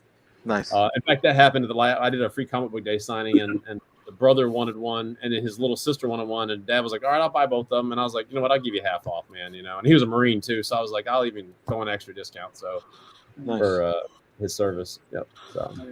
Man. I was in the Army. Make that fucker pay. Full price. He's like, no fucks given. Nice, man. So, if you come by my table, whenever you see me, I usually have these with me. They're little Velcro patches that I give for rucksacks and Soldier of Fortune backpacks to Very military nice. responders, healthcare workers. That's Yeah, cool. so if anybody wants something cool swag, just come in uniform or just let me know. I'll trust you. Maybe. Oh no, I'm a veteran. I'm I'll get you. out for many years now. It's way Thanks for your- behind me. Just give me a second. I think I'm gonna have to buy a new system. Oh shit! Well, it sounds easy. Crowdfunding. Yep, crowdfunding new Yeah. JD, just get a new cover for Oswald Chronicles and just fund it at like $10,000 and nobody will know. Yeah. We'll script this out Yeah. of the video. All right. So I guess Damion, you and I are back to work again. Well, he got it up. Oh, sorry. Whoa. Watch me put my tape together. Max, And you're as up. we were saying earlier, someone said they didn't like TNA books. Well, you're in trouble. I'm going there now And, anyway. It doesn't matter. And this is not for children. Not at all. So talk to me. What's Machine Gun about? This is Mary Machine Gun issue 3. This continues Mary's adventures after the end of Mary Machine Gun 2, where I will go ahead and give a little bit of a spoiler here. She dies. At the end of the issue, she dies, and the Valkyrie that is supposed to take her to Valhalla decides not to, and takes her to Norway and heals her up and trains her Yoda style to become a Valkyrie. And while she's doing this, her nemesis, Charlotte, is finishing off the werewolves that Mary was supposed to have killed at the beginning of her mission, so she can take over Mary's position as Templar. And that is Mary in her new outfit when she becomes a Valkyrie. Oh, at nice. the end of the end of the story. Had to put that in.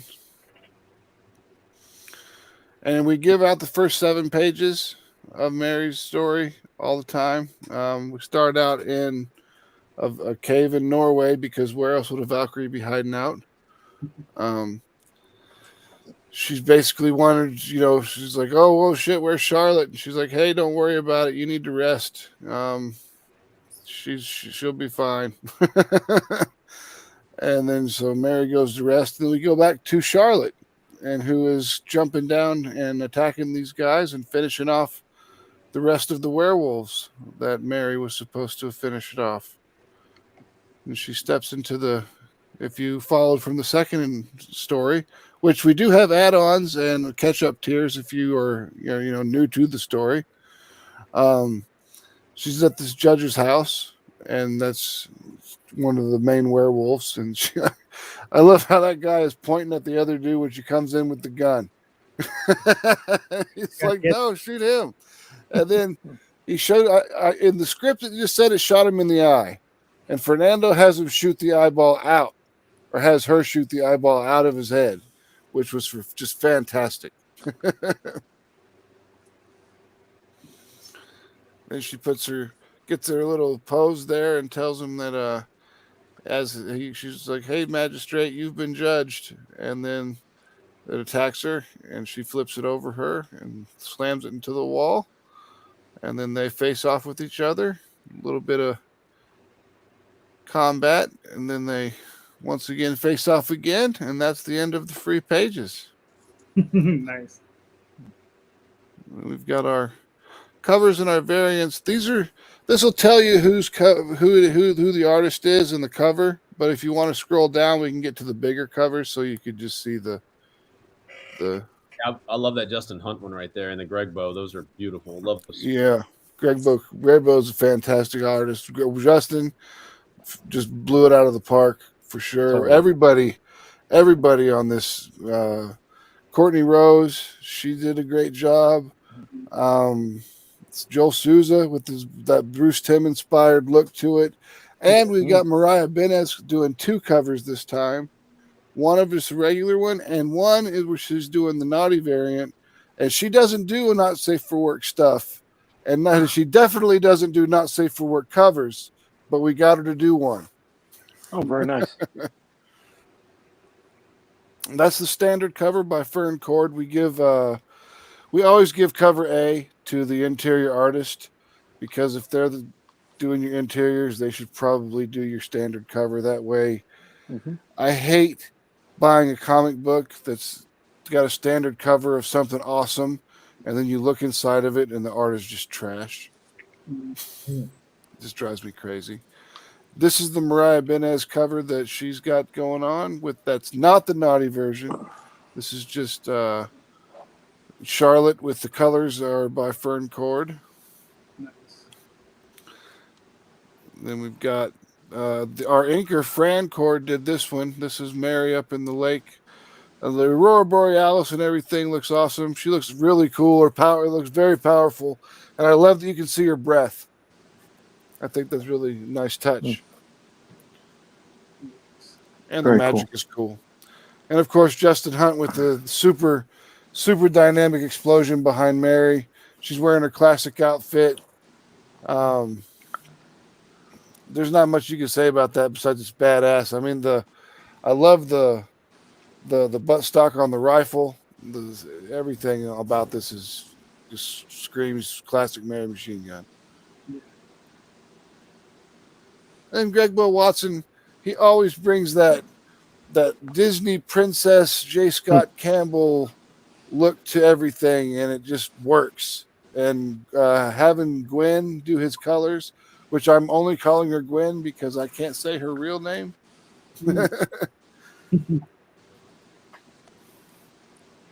And Courtney Rose, she's always, you can always tell it's a Courtney Rose picture, because one, of the eye makeup, and two, the girls are always really thick, and I like that.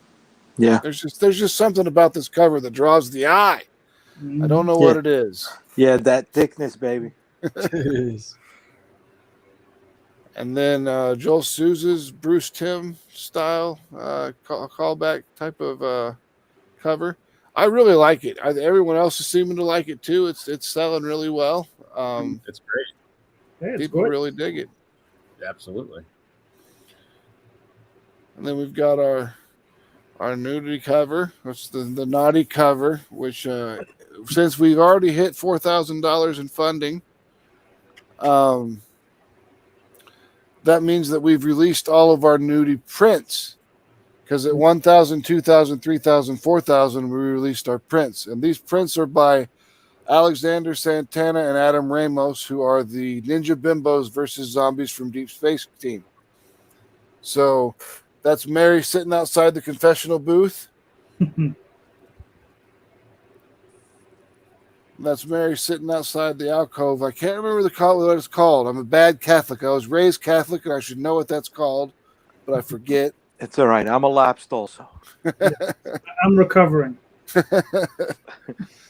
Then there's Mary on the rooftop at night. I love the color on her skin. I think that looks really, really fantastic.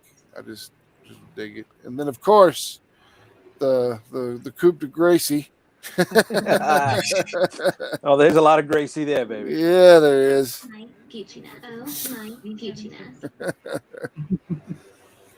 And every time we do a cardboard stand-up, just like the one behind me, boom. This time we're doing Charlotte. We actually are still, we have a couple more of the Mary Machine Gun ones, so we were offering those again. Those sold pretty well last time, so we bought a couple extra ones just so we could have some extra ones around the office and stuff. And then we're like, you know what? Let's sell them. So we're gonna sell them. They look great at conventions. Yeah, they would. Yeah. And then the Mary Machine Gun waifu pillow, or excuse me, character pillow. Don't call it a waifu pillow. It makes people upset. It's a 20 by 60 inch pillowcase with Mary on it. It's a two-sided pillowcase, so you can cuddle up with Mary and read her book, or you can take a nap with her if you want. Whichever one you feel is whatever you do with your pillowcase after you buy it is up to you, my friend. Hey now. Jay, this is the one you're getting? Yeah, it's two-sided. You got Saturday and Sunday right there, baby. We've got Team Mary and Team Charlotte, and those come with a random sketch card that's actually done. These are like actual pieces of art created by Magno Silva. They're colored by hand. Everything's penciled, inked, and colored by hand. So if you choose Team Mary, then you'll get one of the Mary cards at random. And if you choose Team Charlotte, you'll get one of the Charlotte cards at random. Nice. And the full Mary is all of our Safe for Work covers, the Charlotte stand-up, the pillowcase, and the there's an exclusive bookmark. See, typically people make bookmarks like into like little tchotchke things, little giveaways. But we were like, let's make a giveaway something really exclusive, just to do it. And then we have the full Naughty, which is every single cover with the Naughty cover and all the Naughty prints, plus the pillowcase, plus the Charlotte stand-up, plus the super cool bookmark, and anything else that you decide to add on, because we've got awesome add-ons. We've got original poker chips from the first Mary Machine Gun campaign. We've got Templar necklace things from their first campaign. We've got trading cards from the first campaign. We've got a whole ton of stuff from the first few campaigns of Mary Machine Gun that are just left over and just ready to be snatched up. Nice. And then with the stretch goals, we're closing in on the secondary stretch goal of $5,000. This card has been released. Each of these cards, they all tell a story. Like, this is the beginning when Mary first became a Templar, and then after that, the one that's coming up next is this one. This is her first interaction with Charlotte, the prelude to their fight. Then we've got Mary's death. And that's when the Valkyrie was raising her.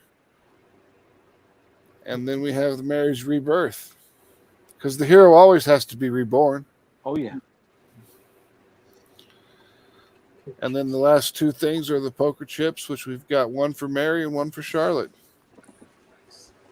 And as I said, our books are done. It's always finished before we go to Kickstarter, and we print with Comics Wellspring. All right, cool. Nice. Again, gotta love that 15% off. You know what I mean? Yes, sir. Yes, sir. Nice. Like I said, the link is in the show notes, so go check out. This looks awesome, man. Yeah. You got another backer there, too. I did get another backer. Yeah. This is good. So we're $97 away from that trading card being released. And that's one of my favorite trading cards, because that's one of my favorite pictures of Mary and Charlotte. Give me a second, fellas. I swear. All right, Damion, we're back on the board. All right, pound the rest of the Modelo bottle. Yeah, baby, we on the third one. All right, Jose, you're up. Here's your book, Lunation. We just hit our goal today. Very nice. So, congratulations, sir. Way to go. Way to go. It. Yeah, I'm not gonna lie though, it doesn't stand out like your guys' after I was just looking at everyone's right now. I'm like, man, they stand out. Man, I'm like, I should have probably done more graphics. Nope. It looks boring compared to your guys'. Your only competition is you. This is a community, not a competition, man. Yeah, you learn from each other. You got this. Yep. Yeah, no, I created this like 4 years ago before I got into publishing, but it was kind of crazy because I never saw myself doing this. I was already selling comic books, and now that I was communicating with a lot of artists, it felt like it was so much easier for me to put something together. And here is the first original project I created. Although I published something already, but it was a parody, so kind of not original. This is it, and we hit our goal today. I couldn't believe it. Way to go, man. Way to go. Ion. I love this art style. Very Yeah, energetic. and the interior art looks really, really dynamic. That's awesome. I'm gonna go. Who's your artist, bud? Back. Yeah. Yeah, his name is Rodrigo, and I had a friend of mine who introduced me to him, and he has a colorist named PH. And when I saw his art, I said, okay, this is a project. And I have like 20 things I created. So this is what we're. That is beautiful. This is, dude. Yeah. Winner, chicken dinner. Mm-hmm. I appreciate it. Basically, it takes place. Hell is on Earth, basically. You know, So, I mean, the truth. I got you. we're in the middle. You know, You've been to Brooklyn. Hey! I resemble that remark. Fucking mess. We're in the middle of everything, and basically, we have a dark priest that opens up the gates of hell, we'll say, and we got Lycans. They're basically the people that can stop them. And he's on a hunt to take them all out because he's afraid that that's the only thing that will send them back, you know? So it's pretty cool. It's pretty cool. It's supposed to be 8 issues. I really hope I could get to the 8 issues. Mhm. We have Rodrigo who did the cover A. PJ, I just started working with PJ, I think like 2 years ago, and I have him working with me with IDW right now, doing Ninja Turtle comic books for me, covers. So it's pretty cool for my exclusives. And we have Rudy also that I just met him. He does some great art. He actually painted that. Just so you know, he painted that, and he's really good at painting. And I said, hey, do a cover for me. And there's that. And we got Johnny D. He's a well-known artist right now. He's been doing a lot of work he's worked for DC, IDW. I don't know if he's done Marvel yet, but he's done a lot of work. And I said, hey, will you do a cover for me? And here it is. Very nice. Very nice. Yeah. I appreciate it. I got some stretch goals. We got a trading card if we hit the 5,500 mark, some stickers. We hit the 7,000. And we got some bookmarks if we hit the 10,000. It's every physical copy. Every physical copy backer. Man, everybody uses that same T-shirt model. And poor Man, that person must get a lot of money for all the work they do.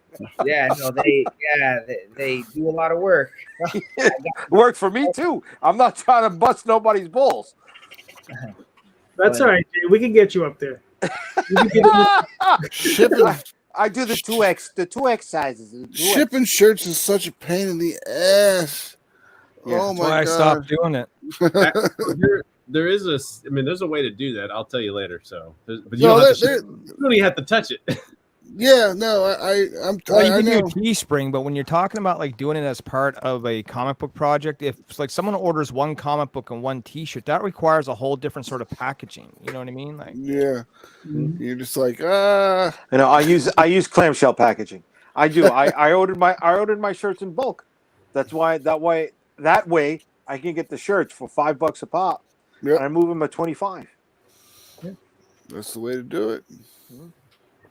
All right, cool. Yeah, this So is my Kickstarter. If you guys want to check it out later or anything like that, I'm glad I just got my goal today, so I was pretty in shock. Yeah, man. Way to be, bro. Way to be. well, I'll tell you something about this. 64 backers at $4,000 is an impressive feat. Yeah. You know, I did 69 backers, and you just went up a bit there, bud. Look at that. Congratulations. Woohoo. I did, 69 backers with $1,900 for the very first Niobe. So you're very much well on your way here. You got 13 days left to go. You still got 2 weeks, man. Yeah. And we always talk about this. Your last week, you're going to see a jump. And that's because those followers, some of them are going to convert over. Some people wait till like the last minute to jump on board things, brother. Because they don't want Kickstarter. They're like, I don't want to wait for a month and then forget about something. And then Kickstarter takes $60 from me, and then I'm like, oh shit, I can't eat today. or this week. So people will wait till the end of the campaign and then it'll be like, okay, well, I know they'll take the money within the next day or 3. So it's not that big a deal. All right, cool. Look, this looks awesome again. I think they're Stay again. there for a second because should just go up. We need one more dollar. Let's bring this man to $4,500. I got you back, kid. I got you back, kid. You got it? Okay, there you go. Let's say I can go back in and change my pledge now, but all right, there you go. I didn't even know it updates like that. That's pretty cool. I haven't sat in front of it. If you never You're so watched young and beautiful. I love it. We all sit in front of it. watch a Brian I have Polito a tab Kickstarter open on just night for that. 1. It's like a ticker that never stops. You know what I mean? Yeah, man. God bless that dude, man. Did Shit. you ever watch what was it? Brian Sanderson? That was the guy who raised 20 million. That was that broke Kickstarter. Max tried to launch on that night that guy went live. Yeah. No one was touching Kickstarter. The Kickstarter system went down. Okay? Wow. There you go, kid. There you go. I really appreciate it. I will definitely check out your guys' Kickstarters later today. I appreciate it very much. There we are. Yeah. Wow. Thank you so much. Well, it's like Charlie said. This is a community, and we all believe in sharing. And the key is like he said, we're not competing against one another. We're helping one another. And that's the key. And if nothing else, what you'll learn from these guys is just that. You'll learn what to do in the future, what you're going to improve on in the next campaign. You say you got 7 more issues. This is the first one. You'll improve on the next one, the next one, the next one. You keep going. We have all fucked up a lot. Yes. Yes. But you know what? That's how you learn, dude. That's how you learn, because you don't want to make that same expensive mistake again. Yeah. Right. We fucked up so you don't have to. Yeah, man. Mm-hmm. I always love hearing what people have to say about this. I'm actually, if that's fine with you, I'll later message you guys and ask for advice. I always love asking for advice. That always has helped me. So that'll be something big. Oh, I got something else to show you too, JD. But we can start with this. Boom. So JD's like, do you have a live Kickstarter right now? I'm like, no, but if you go to Antarctic Press, you can buy these books directly. The Niobe Birthright storyline in Exciting Comics is kind of what I want to shill, because even though I've already been basically paid for these books, I still want as many people to go out and get them as possible and see what Niobe is all about. You know what I mean? So by all means, buy any Antarctic Press book or any comic book you want. But if you're looking for Niobe, it's issues 17 to 20 for Exciting Comics. And you can get them directly from Antarctic Press or your local comic shop if they still have them on the shelf. And it looks like you can get those exclusive variants for a little bit of extra money. Yeah, I don't even have these. I have to bug them about this. I'm like, how come I don't got these? You know what I mean? They're going to be like, well, you only got 10 comp copies, so really you didn't hit the 15. That cover you're seeing right there, number 20 with the angelic girl, that's our latest cover for. Well, that was one of our last covers for Birthright. That's done by Matt Weldon, who's just a phenomenal artist. In fact, those are the books that I was bagging and boarding. While we were talking, you know what I mean? Very good. Yeah. So these right here. Hold on. I'm gonna stop. That cover's fucking fantastic. Yeah. Gorgeous stuff. Nice high quality. They went to 40 pages. I'm the reason why Exciting Comics went to 40 pages. Nice. Yeah, because we had to cram so much in 4 issues that they had to extend the books. You know what I mean? Too much. Too much, too much. So there are those. I don't like looking at myself. We like looking at you and your big mic. Yeah, it's a mouthful, Sorry. Charlie got to throw those in your windows in there. Go for it, kid. Go for it. We're having a good time. It barely fits. You know what I mean? No,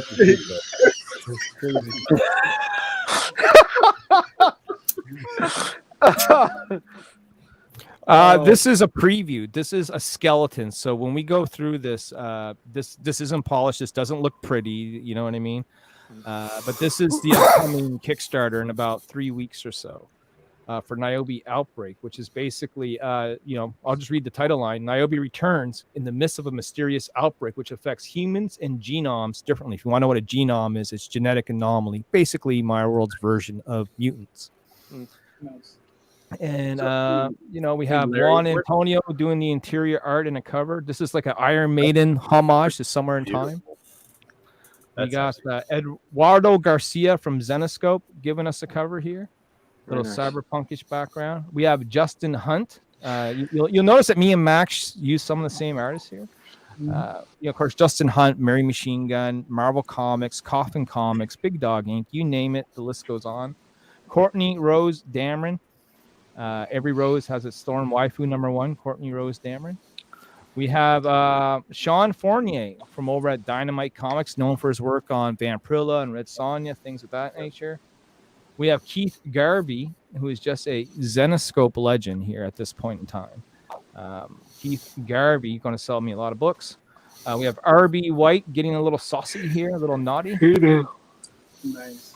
We have Mark May and Sandhu. Mark May just said, brother, I want to do a cover and I want to do it for free. Can I do it? And I'm like, have at her, bud. Have at her. So they threw together a cover for us that we're going to put up. We have from Mary Machine Gun's interior artist, Fern Cord, doing us a variant of our new bad girl, our new villain, Cinder.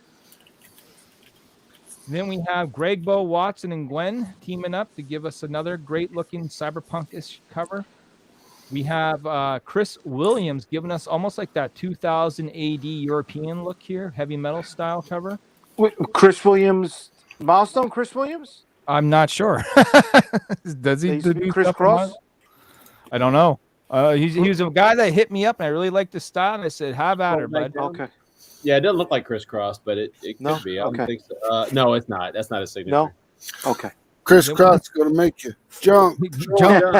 Jump. All Green and Ula Moss here was our big hitting team. Every time they do a cover for us, they're the highest selling cover that we always have. So Nice. Definitely had to bring them aboard. And then it's not colored yet, but it's being the midst of being colored. From Antarctic Press, the face of Antarctic Press, the figurehead, Mr. Ben Dunn. This is going to be his cover, and we're going to get this colored. In fact, I got to send this over to Dan when we're done this broadcast. We have a quick look at some pages here from Juan. There's just 3 of them up right now. We got 2 more being colored as we speak. So like I said, this whole Kickstarter is sort of a work in progress. You know what I mean? And then we just have a bunch of info down here that I got to fill in and put some pictures, Gemini's, Comic Wellspring, the whole 9. But that's a brief look at Niobe Outbreak coming up to Kickstarter real soon. Let me play host for a second. So where can we find you to follow you and know when this is going to launch? Because obviously follow me where? Yeah, anywhere, right? So yeah, where can we follow you? Facebook is my primary, source of shenanigans. Niobe Comics on Facebook, spelt with a K, Komix, because they wouldn't let me put Niobe Comics as a name. I found it. That's where really you can follow me. I have a Twitter. It's called Official Niobe. I don't really do much there. I have an Instagram, Niobe Comics. And, I post there every now and then. But quite honestly, it's between YouTube and Facebook is where I really, am the most vocal. Got it. Well, hopefully you'll friend me. I just sent you a request. Yeah, I'll friend you. Listen, I do a show on Monday nights, right? And this is not to take away from JD or anything. I do a show on Monday nights. So if any of you guys have a project you want to come on, we always have like pretty much an open door policy. We'll bring you on, and we'll promote and share the wealth. You know what I mean? Nice. We will brutalize you with jokes until you cry. Oh, yeah. Well, we're like the Howard Stern of comic book broadcasting. We're late night. We, we're not, we're less than prim and proper. We're like the Adult Swim, comic book broadcasting. But you'll have a good time, Oh, I'm going to be reaching out to you guys then. Come on in, man. I've been there a couple of times. It's cool. Yeah. Wait, is that why you said you were crying the other day? We have that effect. I was thinking about you again. Woo, Daddy, look at that, baby. Look at that. Look at that. So Stormchasers, that's my flagship team book from Unstoppable Comics. We are about just under $400 short of goal. 5 days left. So Jose, Larry was key when he said you hit your goal of $4,000 with what was it, 60 backers, 40 backers? Yeah, Fuck yeah, man. Good shit. Good I shit, dude. appreciate it. That's some So hardcore backing.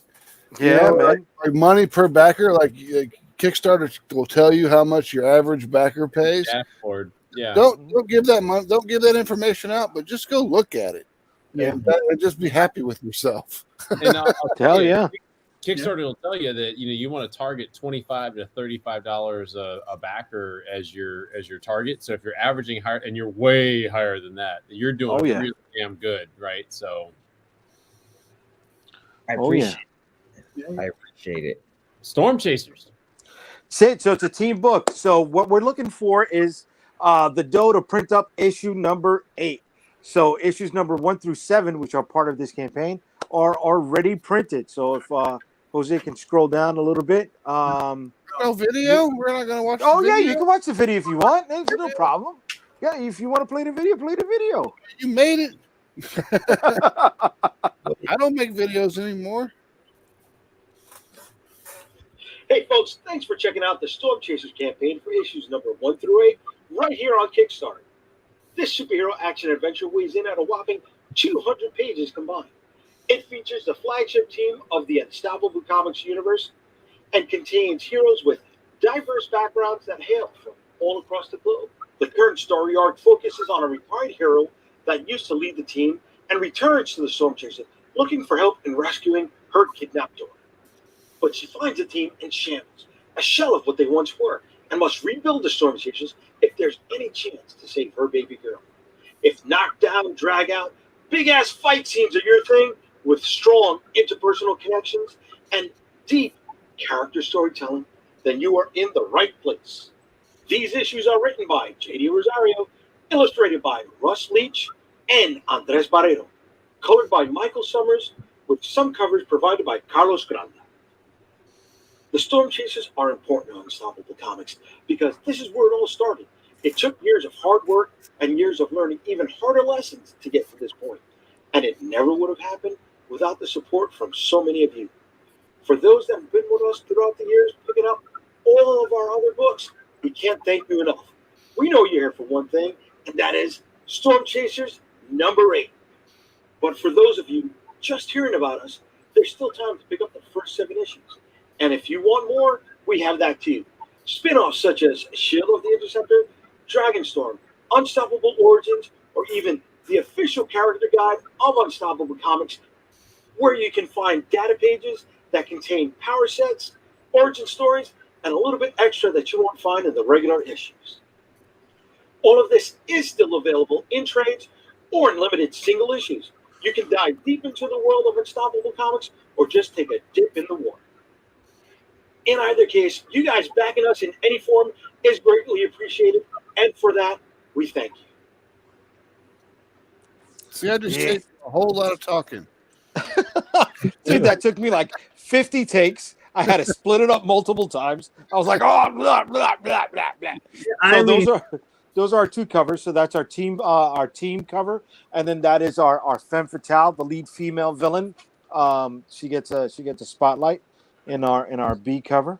It's out of the 8 books. There's 200 total pages, and that includes free shipping for the physical copies. There we go, right there. That's the 8 books of the Stormchasers. Whatchamacallit, if you keep going down, you'll see we break down who they are, where you're at in the story, the usual stuff that Kickstarter asks for, why we're making a comic, where's it going, will there be add-ons, stuff like that, why choose Kickstarter. We do trading cards. So one of the cool things I've done from my very first Kickstarter is always add a card with a new book. So the set is constantly growing. I don't have an end in sight, but people want more cards. They can get the full set of cards that have already been produced. And with this one, with stretch goals, we'll hit new cards. Nice. What else we got down there? Then there's the rest of the team. There's me. There's Russ. Russ has worked on Doctor Who and Ben 10 over there in the UK. Mike has colored about 95% of all my books. Carlos Granda, he's provided some covers. There's my editor.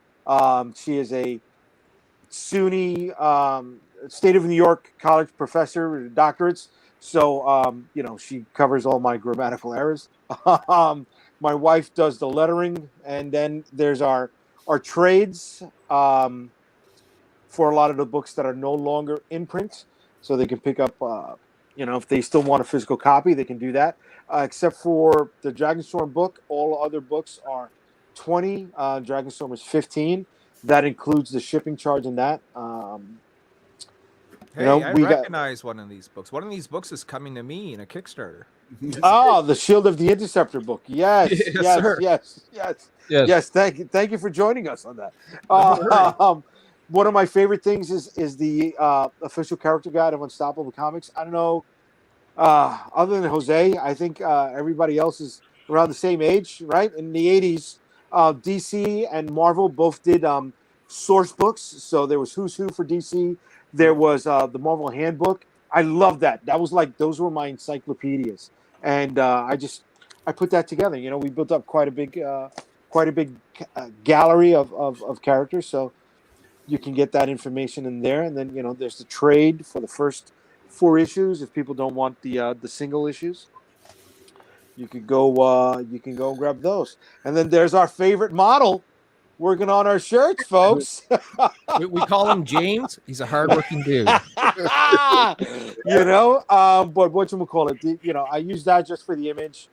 They do a nice high-res image. And, all my shirts, all the books, all the trading cards, that is our catalog of stuff. All of that is already printed with the exception of issue number 8. That's all we're looking to raise the money for. And excuse me, I'm sorry. And then the enamel pins, if you go down, that's the only other thing we're going to be doing. So the enamel pins, I got a price point of $1.10 per pin. We're doing 100 pins. We're selling them for $6 a pop. So the shipping is going to be baked in there, but still $6 a pop. So that way, when we're in shows, we could do 2 furs and still be making money on that. Check your pin costs. Yeah, too much? No. Like how much you're paying per pin, because when I went through, I don't remember the name of the company. It might have been Wizard Pins. Okay. Something. I ordered 100 to start with, and they were like $1.10 a piece. Yeah. And then it was like, if I ordered 250, they were only 75 cents a piece. Oh yeah, they gave me all my price breaks all the way down to 45 cents per unit. So Thing I don't know if I'm going to be able to move them. This is like my first test on it. Yeah, but I mean, I was like, it was like enough. It was just another $10 for like another. Oh, I got you. Yes. Yes. I was like, yeah, give me that. What's wrong with you? Aren't you supposed to be selling shit? Yes. And then there's our stretch goal stuff. So we've got stuff for the digital backers only. Doing really cool cross promotions with Marvin Wynn from The Edge, with Brian Rodman from The Nebulizer, with Jorge Medina from the picture for Jorge is not up there. Shit. With Wonder Duck, and if we hit the stretch goals, people will get trading cards added to them at no extra cost, and digital backers get a free book. It's stretching their bucks, and it's great cross promotion with the people that we're working with on this, man. They get a little rub, we get a little rub, and since it's digital, it's not really costing us anything, other than time. All right, cool. Digital. Very nice. So look, you creeped up a little bit more. So you look at that, 90%. Way to be. Wheezy. So that's it, guys. Superhero books. I'm not opposed to any other stuff. It's just superheroes is what I've been running for so long. I want to complete the tome before I start to execute the other concepts that I have. Where did the ideas for the superheroes come from? A lot of people played them in role-playing games before, or a little bit of that. It's like growing up, I didn't have comic shops around here, right? So things that I would pick up would be at either the Barnes and Nobles or the Walgreens or whatever corner pharmacy, or like, dude, I remember I picked up a loose leaf binder that had the Marvel 25th anniversary border around it, and I didn't know who the fuck the Vision was and Scarlet Witch was. So here I am looking at this, and I'm coming up with ideas for who they are, and from that point it grew. Those 25th anniversary banners rule. I would like to put together the whole set. Like, they were on all the covers of the comics for like a month. You know what I mean? There was like a site. And the most expensive one, you'll never guess it, is the Star Comics. Yeah, Star Comics. Yes, dude. No, I'm aware. That's oh my god, I never would have thought it. I'm trying to pick up all the books that came out the month I was born. That's my thing. Oh, that's nice, cool. Brother. Yeah. Yeah. So Max, just a lot of stuff came from Dreams. Going back to Damion, a lot of stuff came from going parallel to what I like. So like the Shield of the Interceptor. Mike right? Mantis through the Zero event, we had that issue done. Just waiting for the right time to release it. But this is a potential cover. What are we watching? Yeah. Who's that? I don't know. Someone want to repeat that, please? Yeah. I got blank covers downstairs. I got blank covers to. Who's watching YouTube? Somebody's watching. Someone's watching YouTube. Whoever it is, he's got blank covers, guys. So you know. He's rocking and rolling with the blank covers. I don't know if he means like sketch covers or if he means like he's got fucking covers. Well, look, I'm gonna go into some selfish, You do it up, brother. Let us know what's going on. So, my shameless self-promotion there. There you go. But this is just a sign-up page. So, please go on there, sign up, and go check out the book. So, but I have, just to let everybody know, the books are complete. So, let me pull this thing. So you can just go sign up, and I'll pull myself up real quick. And the books are complete. They're ready. This is the actual regular cover, and this is the alternative cover. So I don't do many of these. I only do one alternative cover, and then there's this one, which is the other two, because I always push out two books at one time.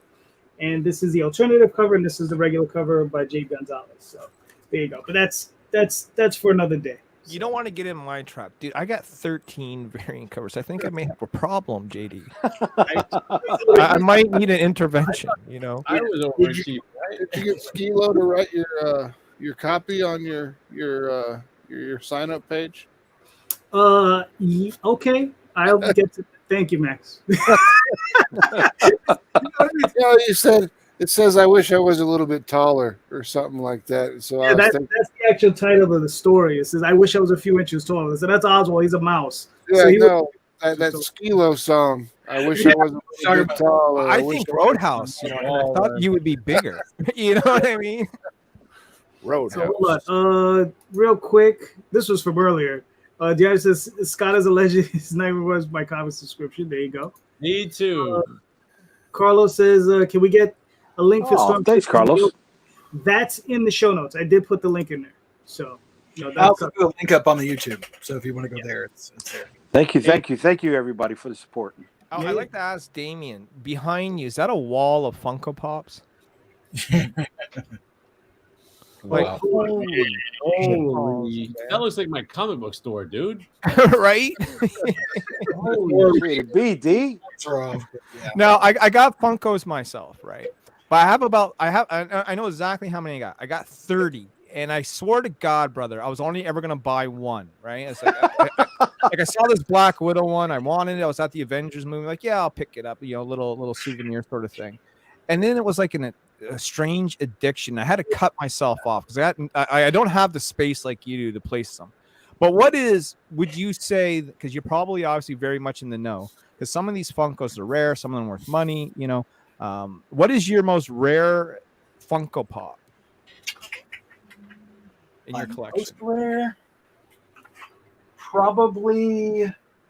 I've got Billy and Tommy 2-pack from WandaVision, and they Oh, the kids one there? piece on Amazon, and I made another Amazon account to get this.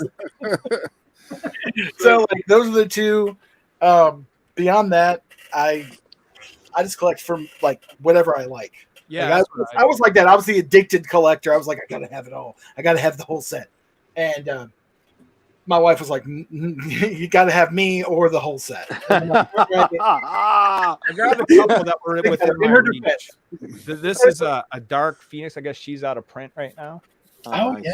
Nice. And then I got this. This one was sent to me by someone in the mail, like as a kind of just a cool thing to do. This is Tarna from Heavy Metal. Oh, nice. Yeah. Yeah. So that was pretty cool to get. Yeah, my wife, she doesn't collect Funko Pops, but she got Hot Topic released some Nightmare Before Christmas train for Christmas time last year. Mm-hmm. And of course, you can get all of them except for one train car, which is the fucking clown, and it's the very last train car. And that one costs $100 on eBay. I'm Or like, every store and at like 9 a.m. when they open and hope they have it. and I'm just like, come on. All I wanted to do was just get her the whole set of the fucking train things for Christmas. I really didn't want to have to spend $300 on Funko Pop. Yeah. All right, gentlemen. We ran a little over, but we made it to the end. So here we go. Larry, please let everybody know where they can find you and your work, sir. Usually under a table at a bar, half drunk. Nice. Jose, you're next. No, go ahead, Larry. No, well, I said it earlier. It's like Niobe Comics on the face. It's Niobe. If you type in Niobe Comics on the relevant social media, YouTube, Instagram, Twitter, Facebook, that sort of stuff, even on Twitch, you're gonna find us. Cool. Hold on, let me put this up real quick. This is for you Funko people. Carlos says, I don't support Funko. They refuse to hire me twice. Fuck them. Oh, shit. Oh, I forgot. You guys are going to love this. I'm sorry, JD, but I still got the floor. Check this out. It's the Niobe Funko. Oh, nice. Hold it. Yeah, she's really That's cool, man. awesome, man. Yeah, she was handcrafted by a guy by the name of Edgar Castro. Especially made for me. Very cool, though. Funko, get a hold of me. We can sell these. All right. Listen, I think it's what? If you got about $20,000, they'll produce them for you? No, 20,000 units. Funko's going to get a hold of you, Larry, and tell you to cease and desist. Right? Nice. 20,000 units, buddy. 20,000 units. That's fucking. Yeah. Anyway, we're not going to get find you and your work, sir. Whose name? Me, right? Yes, sir. Yeah, you can find me at Jolzar anywhere on social media, Facebook, Instagram. Just type in Jolzar. You'll see Jolzar Collectibles. You'll see my personal page. Jolzar, Jolvar. All right, cool. Max, where can they find you and your work, sir? You can go to atrocitypress.com to pick up any of our merchandise or any of our old back issues, or if you want to keep up to date on anything, Mary Machine Gun. Just search that on any social media and you'll be right on there. All right, cool. Charlie? There you go. He's boomering. Yeah. No, I'm pretty easy to find. I'm very active on Twitter and Facebook, on Instagram. I don't TikTok because I'm almost fucking 50. So I hear you, brother. Yep. I have a TikTok account just so I can watch stuff, but whatever. But yeah, no, you can follow me. You can also follow Spider Squirrel too at Spider_Squirrel because nobody lets a dash. But best thing to do is just go to www.spidersquirrel.com and you can follow all my shenanigans. Got a new website coming up soon, so there you go. All right, cool. Mr. Vera? Anywhere on social media at Catch the Craze, as it has it spelled on the screen with a D-A, not a T-H-E, or you can visit dutiesworld.com. All right, nice. Mr. Damion, where can they find you, sir? You can find me at omniversal.com, or if I can get my mouse to work.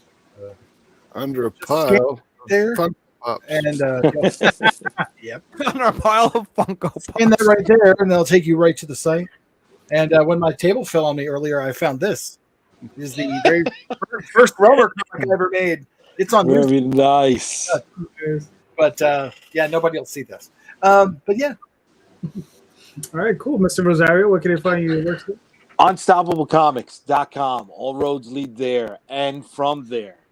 So you want to find all our social, you can find it easily with the link associations at UnstableComics.com.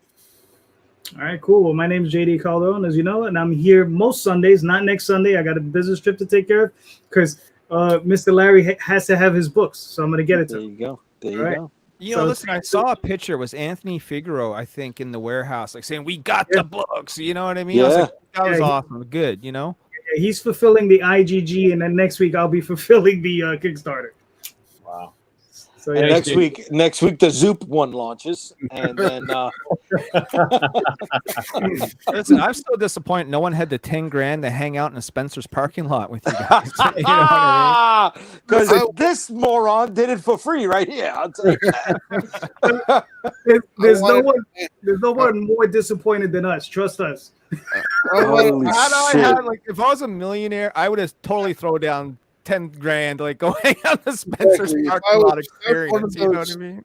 I was one of those influencers that hung out that like just do nothing but like say, "Hey, I'm doing a deal with my buddies for $10,000 for this video." I would have backed it. You know, I would have brought like a food truck. I would have went just to hang out. I would be like, "Hey, you spent $10,000. I don't fucking know for what, but I'm here for free. Don't worry about it. Let's go." There'd be food trucks. There'd be fucking bounce houses. Set up a bunch of stands, sell our comics, bang on the door, and say, "Let my people in." You know what I mean? Anyway, thank you, everybody. You guys are all great. Thank you guys for showing up. You know, like I said, I'll be here in a couple weeks, and you know, you guys are all fantastic. Thank you for coming. People, go check out the show notes. Everybody's links are in there. All these books are awesome. So go check them out. Thank you so much, and I'll be Thank you. Thank you, brother.